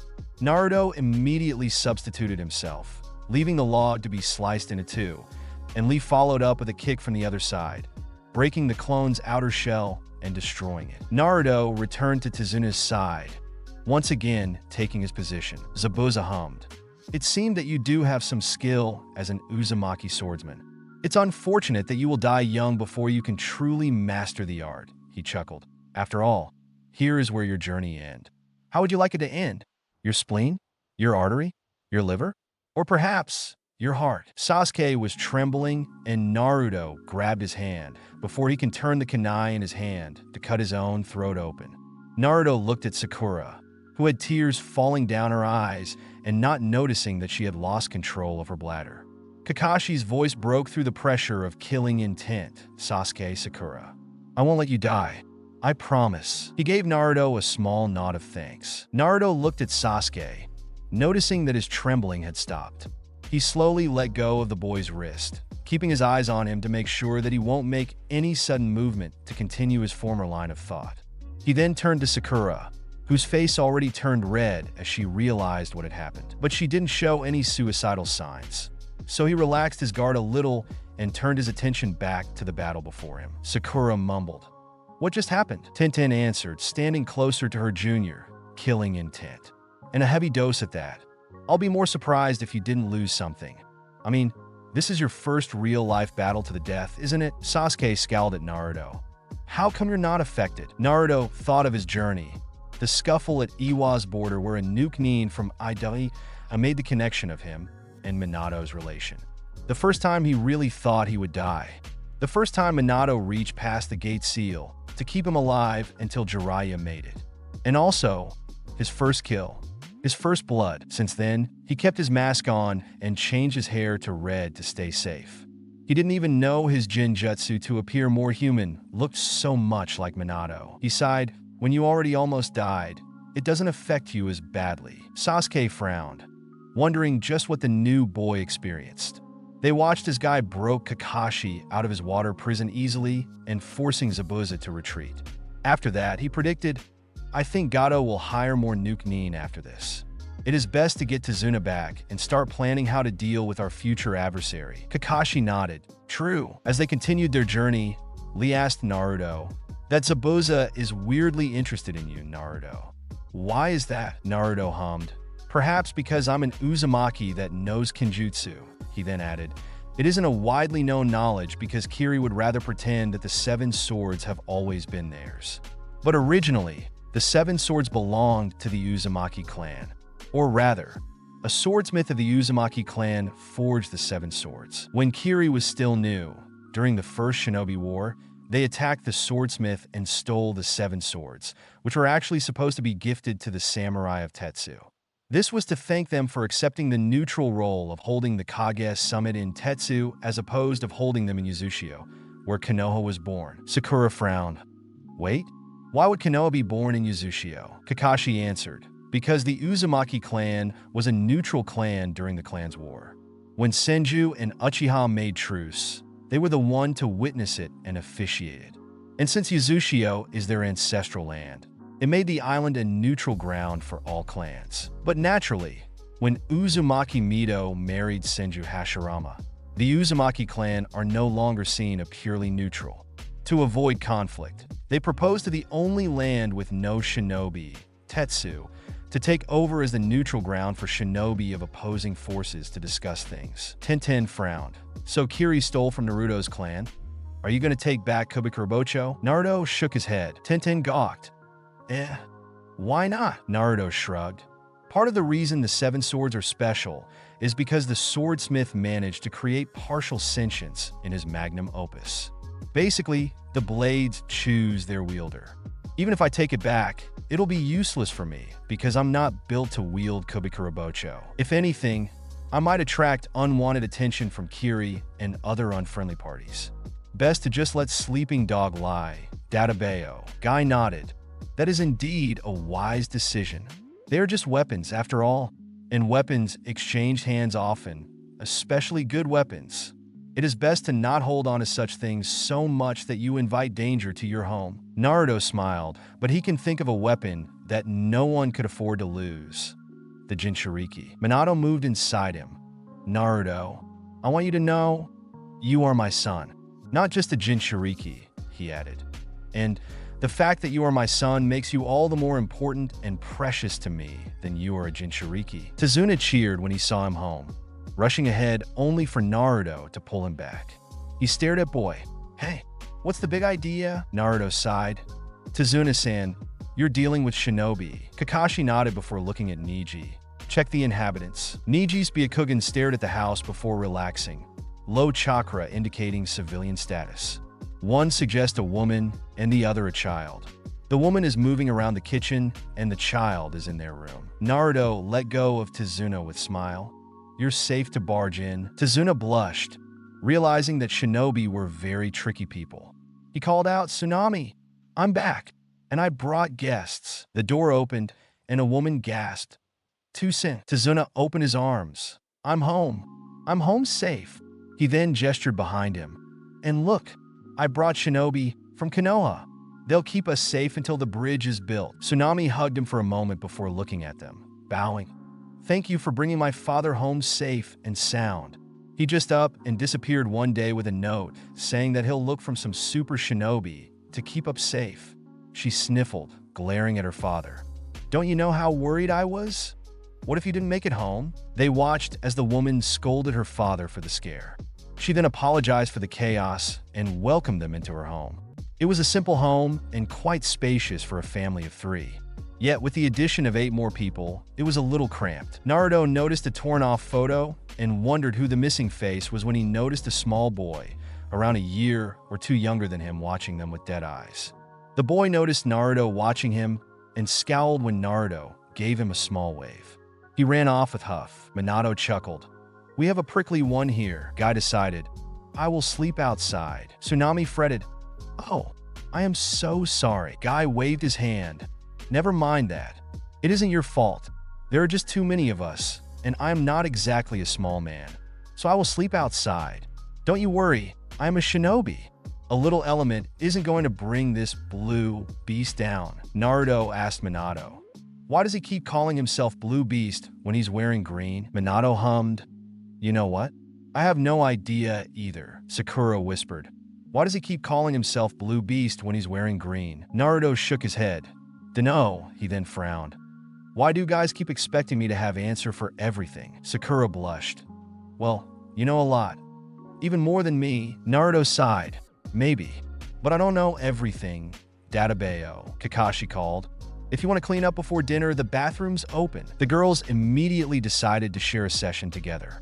While Neji was dragged by Lee to bathe together too, Sasuke and Naruto opted to bathe alone. Sasuke just liked his privacy, and Naruto, well, he needed the space. Once he secured the bathroom, he took off his mask and stretched his limbs before taking out his specially made shampoo, quietly purring in content. Outside, Sakura took note. He sure do like bathing. I mean, he's taking so long. Kakashi, who remembered Naruto's tails and ears, said, leave the boy to his washing, Sakura. Some people just enjoy the process of cleaning themselves, especially when they have as much hair as Naruto to clean. He recalled when the boy was smaller, taking hours just combing his numerous tails. He was clumsy, but he had fun, so he can just imagine how much more hair he will have now that he's bigger. Naruto took his time, and Minato chuckled. You really like pampering yourself, huh? Naruto answered with a happy hum. This is the only time I can be myself while on the road, 𝐫𝐸𝐻. When he finally came out, Tintin was staring at him. She noticed that he had braided his hair loosely, while keeping a cloth mask on his face instead of the hardwood one from the road. She then noted, Are you going to keep your hair red? Naruto nodded. Yeah. It is easier to make people believe that I am an Uzumaki if I keep my hair this color. The color red have always been associated with my clan. After all, Sakura looked up as he entered the dining room. Sheesh. You bathe longer than me. Naruto chuckled. Well, I just like bathing. Lee asked. Your hair looks cleaner. but I don't smell anything. What sort of shampoo do you use? Neji used a special blend from his clan. Naruto answered, a blend of my own? Sakura gasped. You make your own shampoo? Can you share some with me? Naruto stretched his hand palm up to her. Sakura pouted. This again? Naruto explained in a compact manner. Side hustle. Extra money. Labor cost. Material expense. You know how it is? Tenten laughed at Sakura's reaction and Naruto's shrewdness. Tsunami soon placed dinner on the table and called for the others to come and eat. The boys sat on the ground to eat, as there was not enough space on the table. The young boy, Naruto, remembered named Inari, ate quietly as he leaned against Tizuna. He scowled whenever the genin laughed over one thing or another. It wasn't long before he said, "You're all going to die." Naturally, everyone fell silent to his declaration. Tizuna pursed his lips. Inari.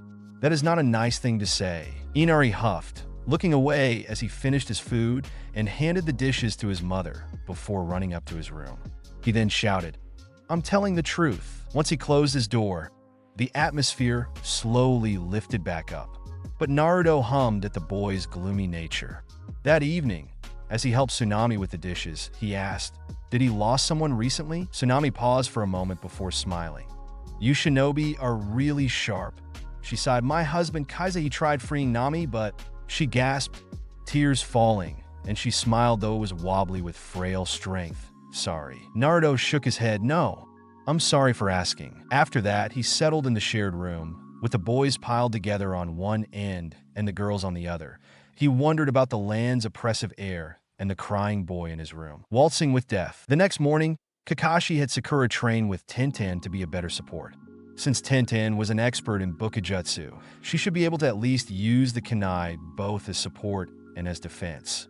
He then had Sasuke train with Lee, saying, Lee might not be able to shape chakra into ninjutsu, but he is an expert taijutsu. There is no better way to learn than to keep up with him. After that, he had Naruto and Neji guard Tizuna while he and Guy will watch over the two people that needed the most skill upgrade. They don't know when Zabuza will return, but he will definitely return with help. Since Neji have the Byakugan and hailed as the strongest genin, and Naruto have his seals as well as experience, they should make for good protection for Tizuna. Naruto watched as Tizuna lost yet another worker from Gado's harassment and terror. He chewed on his idea for a moment before approaching Tizuna. Neji watched as Naruto asked, do you mind if I lend you help? Tizuna looked at him. Can you build a bridge? Naruto shook his head. I'm not an expert like you, but I do know how to saw wood and hammer nails at least. This way, the bridge will be completed faster, right? Tizuna sighed.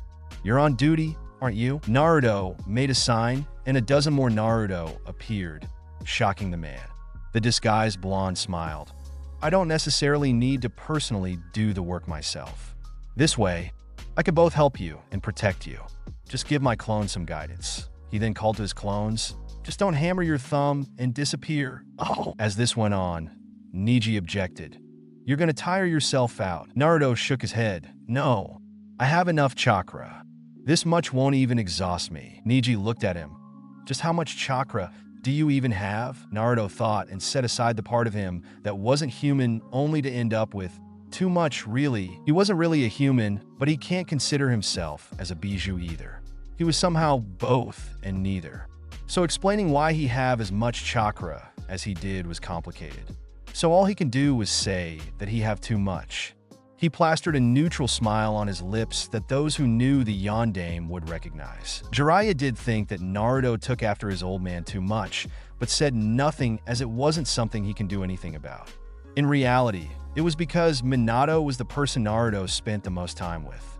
So even though the man no longer looked like a human, Naruto picked up on his habit here and there through constant exposure. By lunchtime, Tizuna called for a break and Naruto released his chakra in his clones.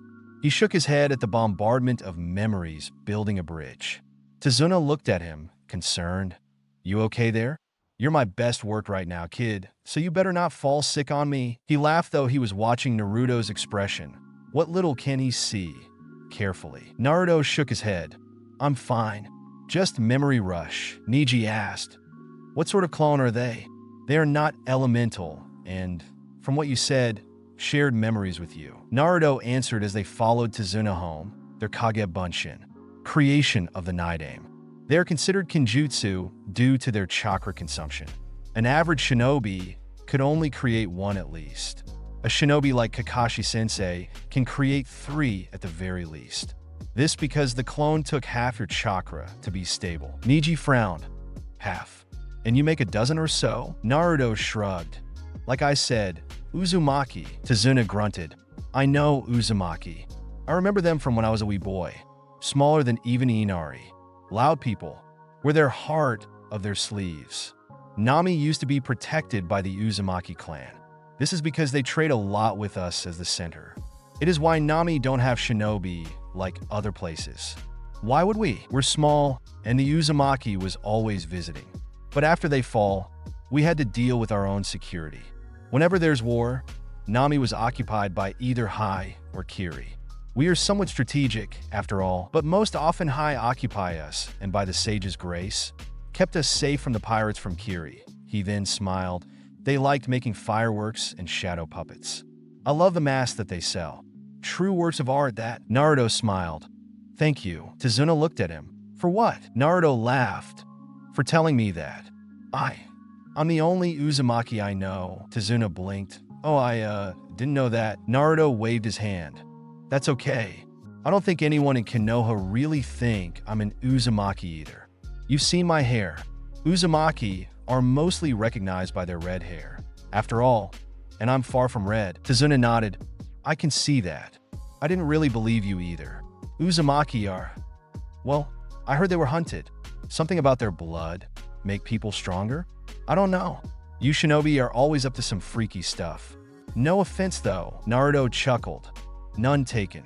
I have seen some freaky stuff myself too. Databeo. Neji listened quietly as Naruto asked Tazuna about what little he remembered about the Uzumaki clan. He still don't understand what Naruto saw in Hinata. Sure, she changed, but she was still too soft. No matter how he agitate her, she won't use the cursed seal on him. She took his abuse and smiled. But when they sparred, she gave her all. She was almost perfect as the heiress of the clan. Almost. Meanwhile, the two switched out with the Jounin, though Naruto sent back the dozen or so clones to help with Tazuna. He then watched as Tenten helped Sakura with her kunai and shuriken. At the same time, Neji watched as Sasuke kept getting beaten up by Lee. Naruto sat down and unsealed a project of his. It was a mask, and as he craved, he threaded Minato's Kyuubi chakra into the mask, slowly adding it without alerting anyone. It was an immersive work and meditative. Everything around him faded away as he focused on the mask and the chakra of his father being fused with the mask. Naruto! Minato pulled his chakra back. Naruto blinked and realized that it was late. He looked to see Sakura with hands on her hips, scowling past all the dust and dirt on her face. I was calling your name so many times. It's already late, and Tazuna's home. Come on and get clean. No, wait. Let me clean up first. I'll be sleeping by the time you're done. Naruto apologized, sorry. I got too immersed with my work. He sealed the mask away, satisfied that it was almost done. Sakura sighed, seriously. You can be creepy when you work on your mask, sometimes. Naruto chuckled. Really? She rolled her eyes. Yes, really. It had been almost a week since they started working with Tazuna. Sakura was slowly getting better with the physical part of her training. With Tenten working with her, she was slowly catching up with the basic of being a real kunoichi. Tenten had even tied her hair in the same hairstyle as hers. As they gathered around for dinner that evening, Sasuke looked both satisfied and tired. Lee's attack was fast enough that he awoke in his Sharingan just to keep up. Neji was generous enough to point out ways for him to get faster. Kakashi put his foot down when Guy tried to promote his jumpsuit to the Uchiha. As they were talking about their training, finding it fun, Inari once again spoke up, snapping, "You are all gonna die. What's so fun about that? Why are you laughing when you are heading straight for death? You're so weird. Coming here and playing hero while knowing nothing. You will never understand us, because people like you who live behind giant walls have never lost anything. After all, there is not such thing as a hero." The group fell silent. Sakura looked at Tenten awkwardly. Niji's face had turned white, and Sasuke's expression was dark. Lee pursed his lips, watching Neji and Sasuke worriedly. While Guy wondered what to say, as Kakashi had that I don't give a fuck expression he always had when something really disturbed him. We are shinobi. We dance with death. They turned to see Naruto glaring hard at Inari. He continued, we pick up the kunai knowing that one wrong move and we will die. To be a shinobi is to understand what it means to be helpless. To be a shinobi is to brush with death over and over, a prayer away from losing everything. We understand better than anyone what it felt like to lose something. If you think that being a shinobi means being a hero, then you're wrong. You are free to say whatever you want because you know nothing about us. His voice was feral and angry near the end, almost inhuman. He then stood up. Excuse me, sensei, I need to go out and calm myself down. He immediately left soon after, almost slamming the door on the way out. Once he was deep in the mangroves, he growling and snarling angrily. The forest floor came alive around him as he tried to control his temper, his hair standing on end, as was the furs of his invisible tails. He slashed at Tree, cursing, fucking brat, saying stuff like he's an enlightened sage, when he barely see the tip of the fucking iceberg. Minato sighed, breathing calmly to try and keep Naruto calm. Moments like this, Kushina's temper showed up in him. He may took after Minato the most from constant exposure, but he was still Kushina's son. And so, like Kushina, he had to let Naruto let of his violent steam before someone get choked. When he was with Jiraiya, it was the sage that got his neck choke hold whenever he tested the boy's temper one too many times. The downside was Naruto's more feral Kyuubi nature came out when his temper was stoked. It took around 15 minutes before Naruto calmed down enough to even sit. At that moment, he looked to see Kakashi coming close, hands in a surrender posture, showing that he's harmless. Well, as harmless as a shinobi can be. He then sat down beside Naruto. Now, I have not seen that famous Uzumaki temper for a while. In fact, he thought Naruto took after Minato in temperament. Naruto sighed. I try to be calm because, Kakashi nodded. I understand. When you're a baby, it showed a lot. But then you stop crying. He gripped his fist, not knowing what to say. He tried to be there for Naruto as often as possible, but soon his missions took him away from the boy more and more often. Kakashi had not quite forgive himself for abandoning Naruto. Naruto sighed.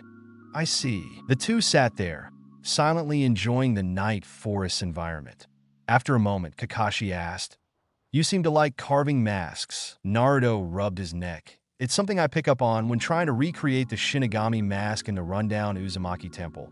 He had to make a 1:1 replica of the mask so that no one will be able to tell that it was a copy. He soon found the act fun and relaxing, as well as less destructive than making seals that looked like kaleidoscope. Kakashi hummed. Should I commission you to make a mask for all of us? Your mask is really interesting. It looked decorative at first glance, but knowing an Uzumaki, nothing is as it seems. There is always some sort of depth to the things they make, just like the person. Naruto gave him a business smile as he made a money symbol. That will cost you. Kakashi laughed. Understandable. I made training Inuzuka puppies my side hustle. Or rather, he had his Ninkin train those puppies in the basic 3. The clan could do it, but it was faster when it was with the Ninkin. Not to mention, he also helped the younger Inuzuka children bond easier with their dogs. Obviously, that was the extent of what he did as his side hustle. The rest was up to the clan. The reason they employed was to free the older Inuzuka to focus on mission instead of training the younger puppies. After a while talking about their chosen side jobs, Kakashi asked, Are you coming back in? Naruto shook his head. I don't feel like answering question. He knew that the others must have heard his voice change and notice his fangs. He didn't like losing his temper because of this. Not to mention that the seal on his mask can only took on the chakra abuse for so much. If he lost control, the mask seal will overload and shatter. It was why he trained so hard to stay as calm as he can in most situations. This also lead to him avoiding uncomfortable situation, either by keeping quiet with a smile, giving shallow answers, or outright escape. Kakashi chuckled. All right, stay safe. Naruto smiled at him. Of course. After Kakashi left, Naruto decided to train his elemental release master. He created several clones and had them focused on the numerous level of elemental release training. It was the kind of training that only he can do, In the meantime, he started to meditate to feel and control his chakra. It was a reminiscence of Senjutsu training, but instead of feeling for nature's energy, Naruto was simply becoming familiar with his own chakra. Minato smiled, sensing his son's emotion calming down. The red haze that once filled the cage calmed down too and disappeared. He smiled at Kushina's sleeping chakra. He is really our son, taking the best and the worst of us both. The morning dew dropped on his mask, and Naruto sensed the weight of the fog wetting his furs and hair. He opened his eyes, catching the person before him off guard. He sat up and asked, "Can I help you?" The other boy, a sniff was enough to inform Naruto his gender, grew flustered. "I'm sorry. I saw you sleeping, and I thought that is really not the best place to sleep." Naruto started to lazily stretch himself. He moved languidly and nimbly, just like a fox that had just woken up. He yawned wide, cracking his jaw and showing off his fangs. He looked at the boy. "Is that so?" "Sorry, I'm just used to sleeping in nature," which was the truth. After all, he spent his earlier years hiding in the forest of Konoha. Then he journeyed without a proper home with Jiraiya, which meant sleeping under the stars on most nights. The boy hummed, "I see. Now that I really look at you, that etching on your mask, is that a shinobi symbol?" Naruto nodded. "Uzumaki Naruto, genin of Konoha." The boy smiled. "Haku, herb gatherer." Naruto looked around. "I see. That explained your presence. I thought that this place have a calming smell. It was why he even headed in this direction last night." He looked at Haku. "Is someone in your family sick?" Haku blinked and shook his head. "No, I'm just an amateur apothecary." Naruto hummed.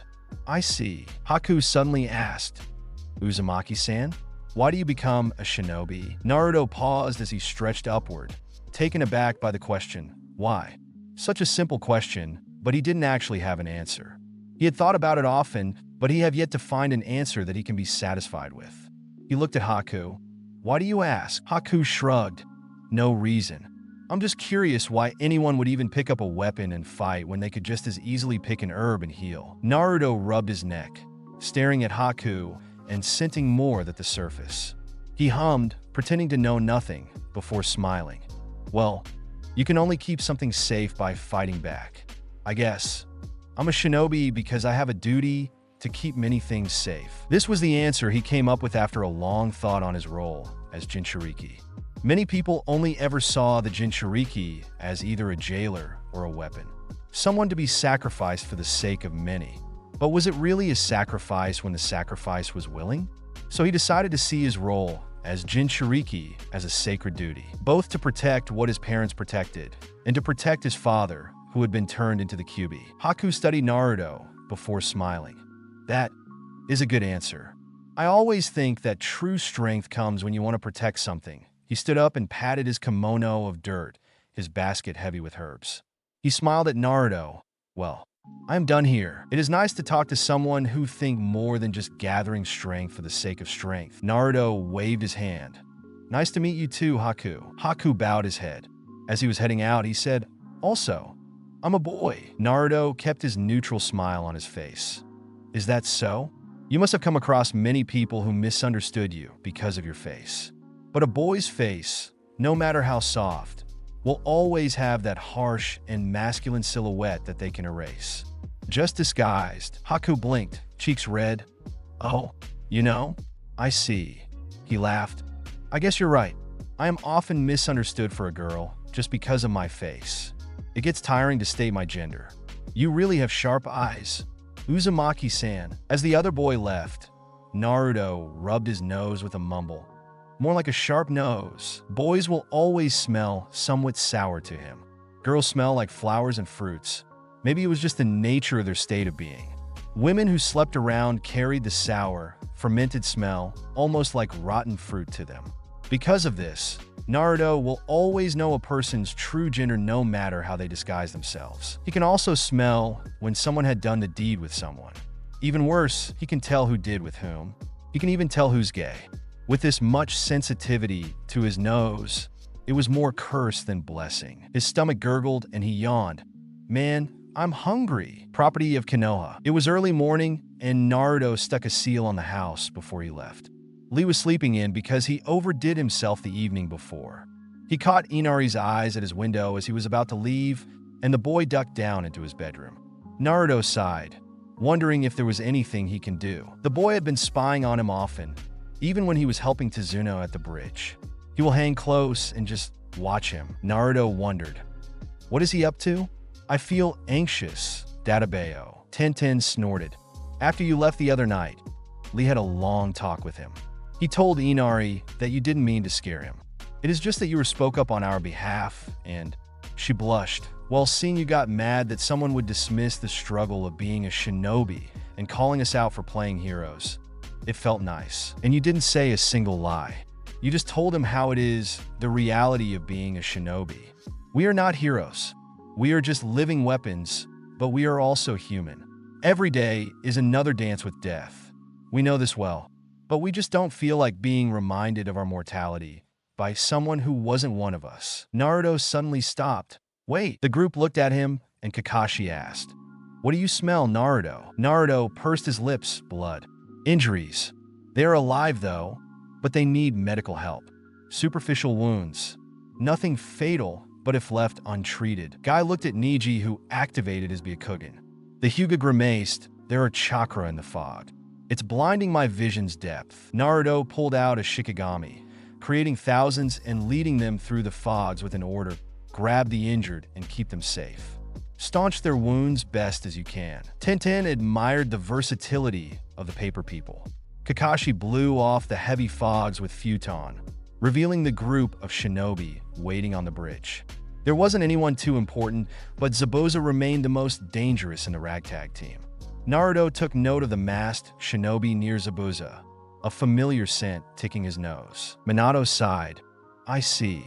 Naruto, he ordered, stay focused. Naruto silently agreed. This was the reality of being a shinobi. Just because they were acquaintances off duty, it meant nothing once they both donned on their uniform. He took out another seal, ready to do his duty, and that was to protect Tsuno. He looked at the man and told him, no matter how scary things get, do not step onto the bridge. Once the last of the injured passed onto the ground and off the bridge, Naruto erected a shield that sealed the entrance on the bridge. Tsuno gasped, looking at the veil that Naruto had put between him and the battle that will commence on the bridge. Sakura was somehow with the man on the other side of the veil, and Kakashi ordered her. Sakura, make sure that no one will reach Tsuno. Sakura gulped, taking out her kunai and nodded. Yes, sensei. Tenten nodded at her. You can do this. Sakura lets out a weak laugh and nodded. I can. Zabuza whistled, a cage fight. That's to be expected of an Uzumaki. Had you been normal, I might consider keeping you alive and selling you to the highest bidder. Your blood are much sought after by numerous villages. There is also a very lucrative business in the black market for fresh Uzumaki organs. Those cowardly nobles are always looking for ways to extend their pathetic lives. And Uzumaki are known for long living. Minato growled, Stay calm, Naruto. Naruto breathed and counted, keeping his temper in check as he stared at Zabuza. He breathed in and breathed out, putting himself in a state of focus. It was something Minato taught him. The person with the calmest mind controlled the battlefield. He pulled out his kopis and Zabuza grinned, excited as he said, I always wondered about the legendary Uzumaki Kenjutsu. Rumor has it that an Uzumaki swordsman danced as they fight. So, show me that figure. Kakashi looked at Naruto and saw his blue eyes completely calm. It reminded him of Minato and relaxed. He barked out as the other shinobi started attacking as well. Stay calm and focus on your own fight. Zabuza ignored the Jounin as he headed straight for Naruto. Naruto breathed out and answered his challenge. Minato wasn't an expert of Uzumaki techniques. Although people called him a genius, he knew what he can and cannot master. But he did try to learn everything Uzumaki from Kushina. After all, he was marrying into her clan. The Uzumaki Kenjutsu, Uzumaki Kagura, was like a dance of blades. The user's body will twirl, defending and attacking at the same time. The kopis was designed specifically for this agile movement, using the momentum to cut deep with each strike. It was why the blade was heavier near the tip, as it also helped the dancer to continue moving without leaving an opening for the enemy to exploit. It was also why they were two-handed instead of single-handed. Sasuke faced a Chunin who seemed to use Futon to try and cut him. Sasuke would use Katan, but with so many people around him, he would injure his allies and give his enemy an opening. So he ended up doing his best to fight with just his kunai. Tenten pulled a Tanto to fight. Her wide area attack will interfere with the others. So like Sasuke, she faced her opponent with a blade. Meanwhile, Neji was facing against the masked shinobi. They seemed to be around his age, but they were strong and moved fast. Unfortunately, Neji was well prepared for such an enemy. His Jukin was enough to defend against the Senbon needles and the icy attacks. Guy was fighting with a heavy hitter, seemingly from IWA. He didn't really know the man, but he covered his fist with rocks and used a heavy-handed taijutsu. Kakashi was facing an over-eager Kunoichi who kept muttering about cutting off his family jewels and adding to her collection. He might be a pervert, but he was certain that she was more perverted than him. Who does that? Suddenly, Neji was trapped inside a dome made of icy mirrors. Zabuza laughed. It seemed that my brat have decided that your friend is good enough for their ultimate skill. You can kiss the Hyuga goodbye. No one had ever survived my brat's secret technique. Tenten panicked. Neji, her opponent cackled, almost nicking her artery. Keep your eyes focused on me, babe, or your head might just fly. There was a pained grunt in the dome, and Minato pointed out, I noticed that the masked boy can go through their ice mirrors. Even with the Byakugan, keeping up with attacks from all sides can be hard. Unless he learned a technique specifically for the Hyuga, but that technique is only taught to the main family members. Naruto hummed and summoned more Shikigami. It started attacking Zabuza, who cursed at the number and the paper cuts they were handing him. Naruto freed himself from the man and headed for the dome. He can hear a more pained grunt from Neji and caught a glimpse of the boy covered in needles. There were more on the ground, but he was hit, especially his arms. Naruto sheathed his kopis and cocked back his fist. Neji, stay back. Neji pulled away but warned, there are too much water around us.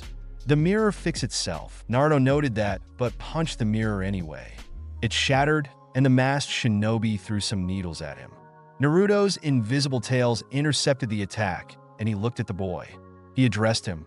You're Haku, aren't you? Haku paused before saying, You're very sharp, Naruto. Naruto asked, Who are you protecting? Haku pulled out his needles.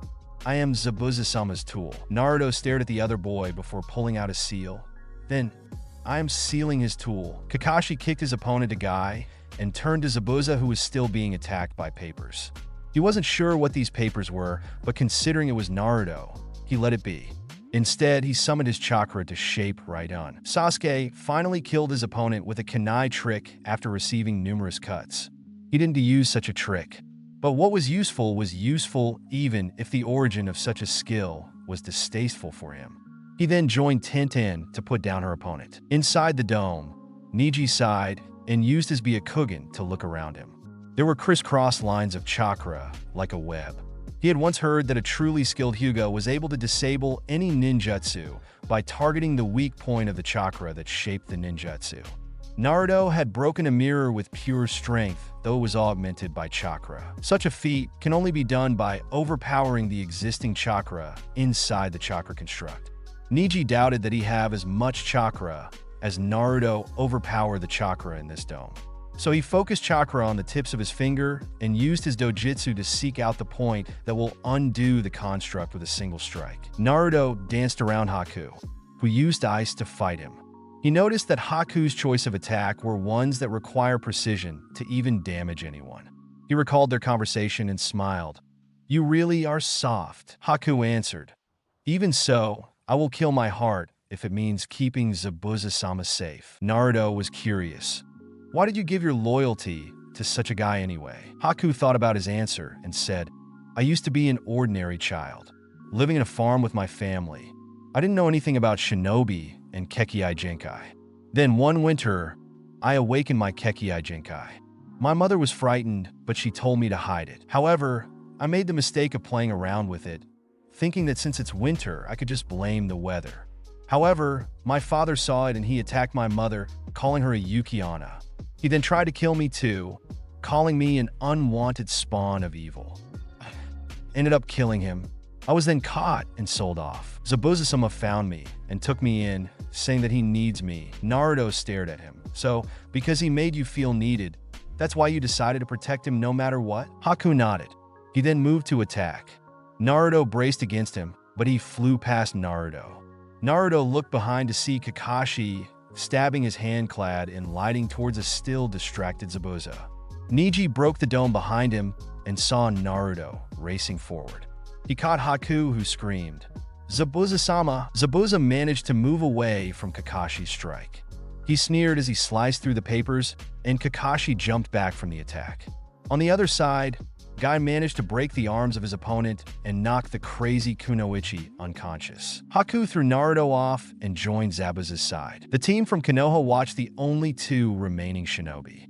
Tenten had thrown off her opponent off the bridge with Sasuke's help and looked back to see the four shinobi from Konoha facing the two Nukenin from Kiri. 𝐫𝐫Z grimaced. Well, this is bad. Shikigami returned to Naruto's side, disappearing one by one until only one was left. He stood there as Neji and the others joined him. 𝐫𝐫Z laughed. I always wondered why the older shinobi and Kiri always warned me against fighting in Uzumaki alone. They might not have fancy 𝐫𝐞𝐦𝐨, but they are crazy. Seals, indomitable life force, and a ridiculous amount of chakra. Then again, Kiri and Kyumo suffered a loss so bad that the second shinobi war ended just like that after they attacked Uzushio. They might win the fight, but they certainly lost the war. Sasuke looked at Naruto, wondering how he felt about it. He always heard about the Senju and the Uchiha, but rarely did he hear about the Uzumaki. Then again, if they were known to stay neutral, it made sense why there were little record about the clan. So far, he learned that the Uzumaki have no real 𝐫𝐸𝐽, but blessed with longevity and an insane amount of chakra. Their skills with seals also made them a tricky opponent to face. He wondered just how strong Naruto really was. It felt like he barely saw beneath the surface of a calm lake. Naruto suddenly turned around and looked at the other end of the bridge.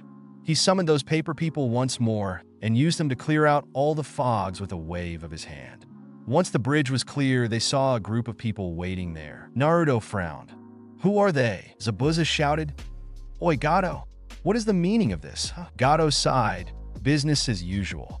As it is, you can't even beat up kids. So much for being a demon of the mist. More like a baby of the mist. He took note of their state. Oh well, more money for me. It seems that you are weak enough selling your head should earn me some extra change, he snorted. What? Did you really think I'm going to pay you your ridiculous price? I might as well make money off of your dead ass. Haku's feet shot off frost. You dash. Gato waved his hand, and his thugs started moving forward only to be met with a wall. He frowned. What? What is this? Guy cracked his knuckles. Well, there's an extra mission from the Hokage. Considering the danger that Gato is posing for the prosperity and security of High and her borders, I have been told to eliminate him with any means necessary. He looked Kakashi. How about it? Kakashi looked at 𝐫𝐫Z. Want to regain your honor? 𝐫𝐫Z grinned behind his bandages. Obviously. Nobody backstab a shinobi and get with it. Especially not alive. He heft Kabukirobocho and looked at Naruto. Hey, Uzumaki. Naruto looked at him. What do you want? 𝐫𝐫Z laughed. Coral them up. Naruto sighed. One more cage barrier coming right up. He pulled out more papers and threw them into the air. They flew instead of falling to the ground, and Tenten gawked as it created another closed space on the other end of the bridge. Naruto looked at the adults. There. Go ham. I'm sitting with Tazuna and check on the injured workers. 𝐫𝐫Z roared as he ran towards the now trapped criminals. Kakashi and Guy joined him with an order for the genin to stay out. Somehow, Haku also stayed out of the slaughter. Sakura sighed, Lee already helping with the injured, and asked, what happened? Naruto shrugged. Stupid civilian thinks he can one-up a shinobi. He looked at Tazuna. Are you alright? Tazuna sighed, nodding.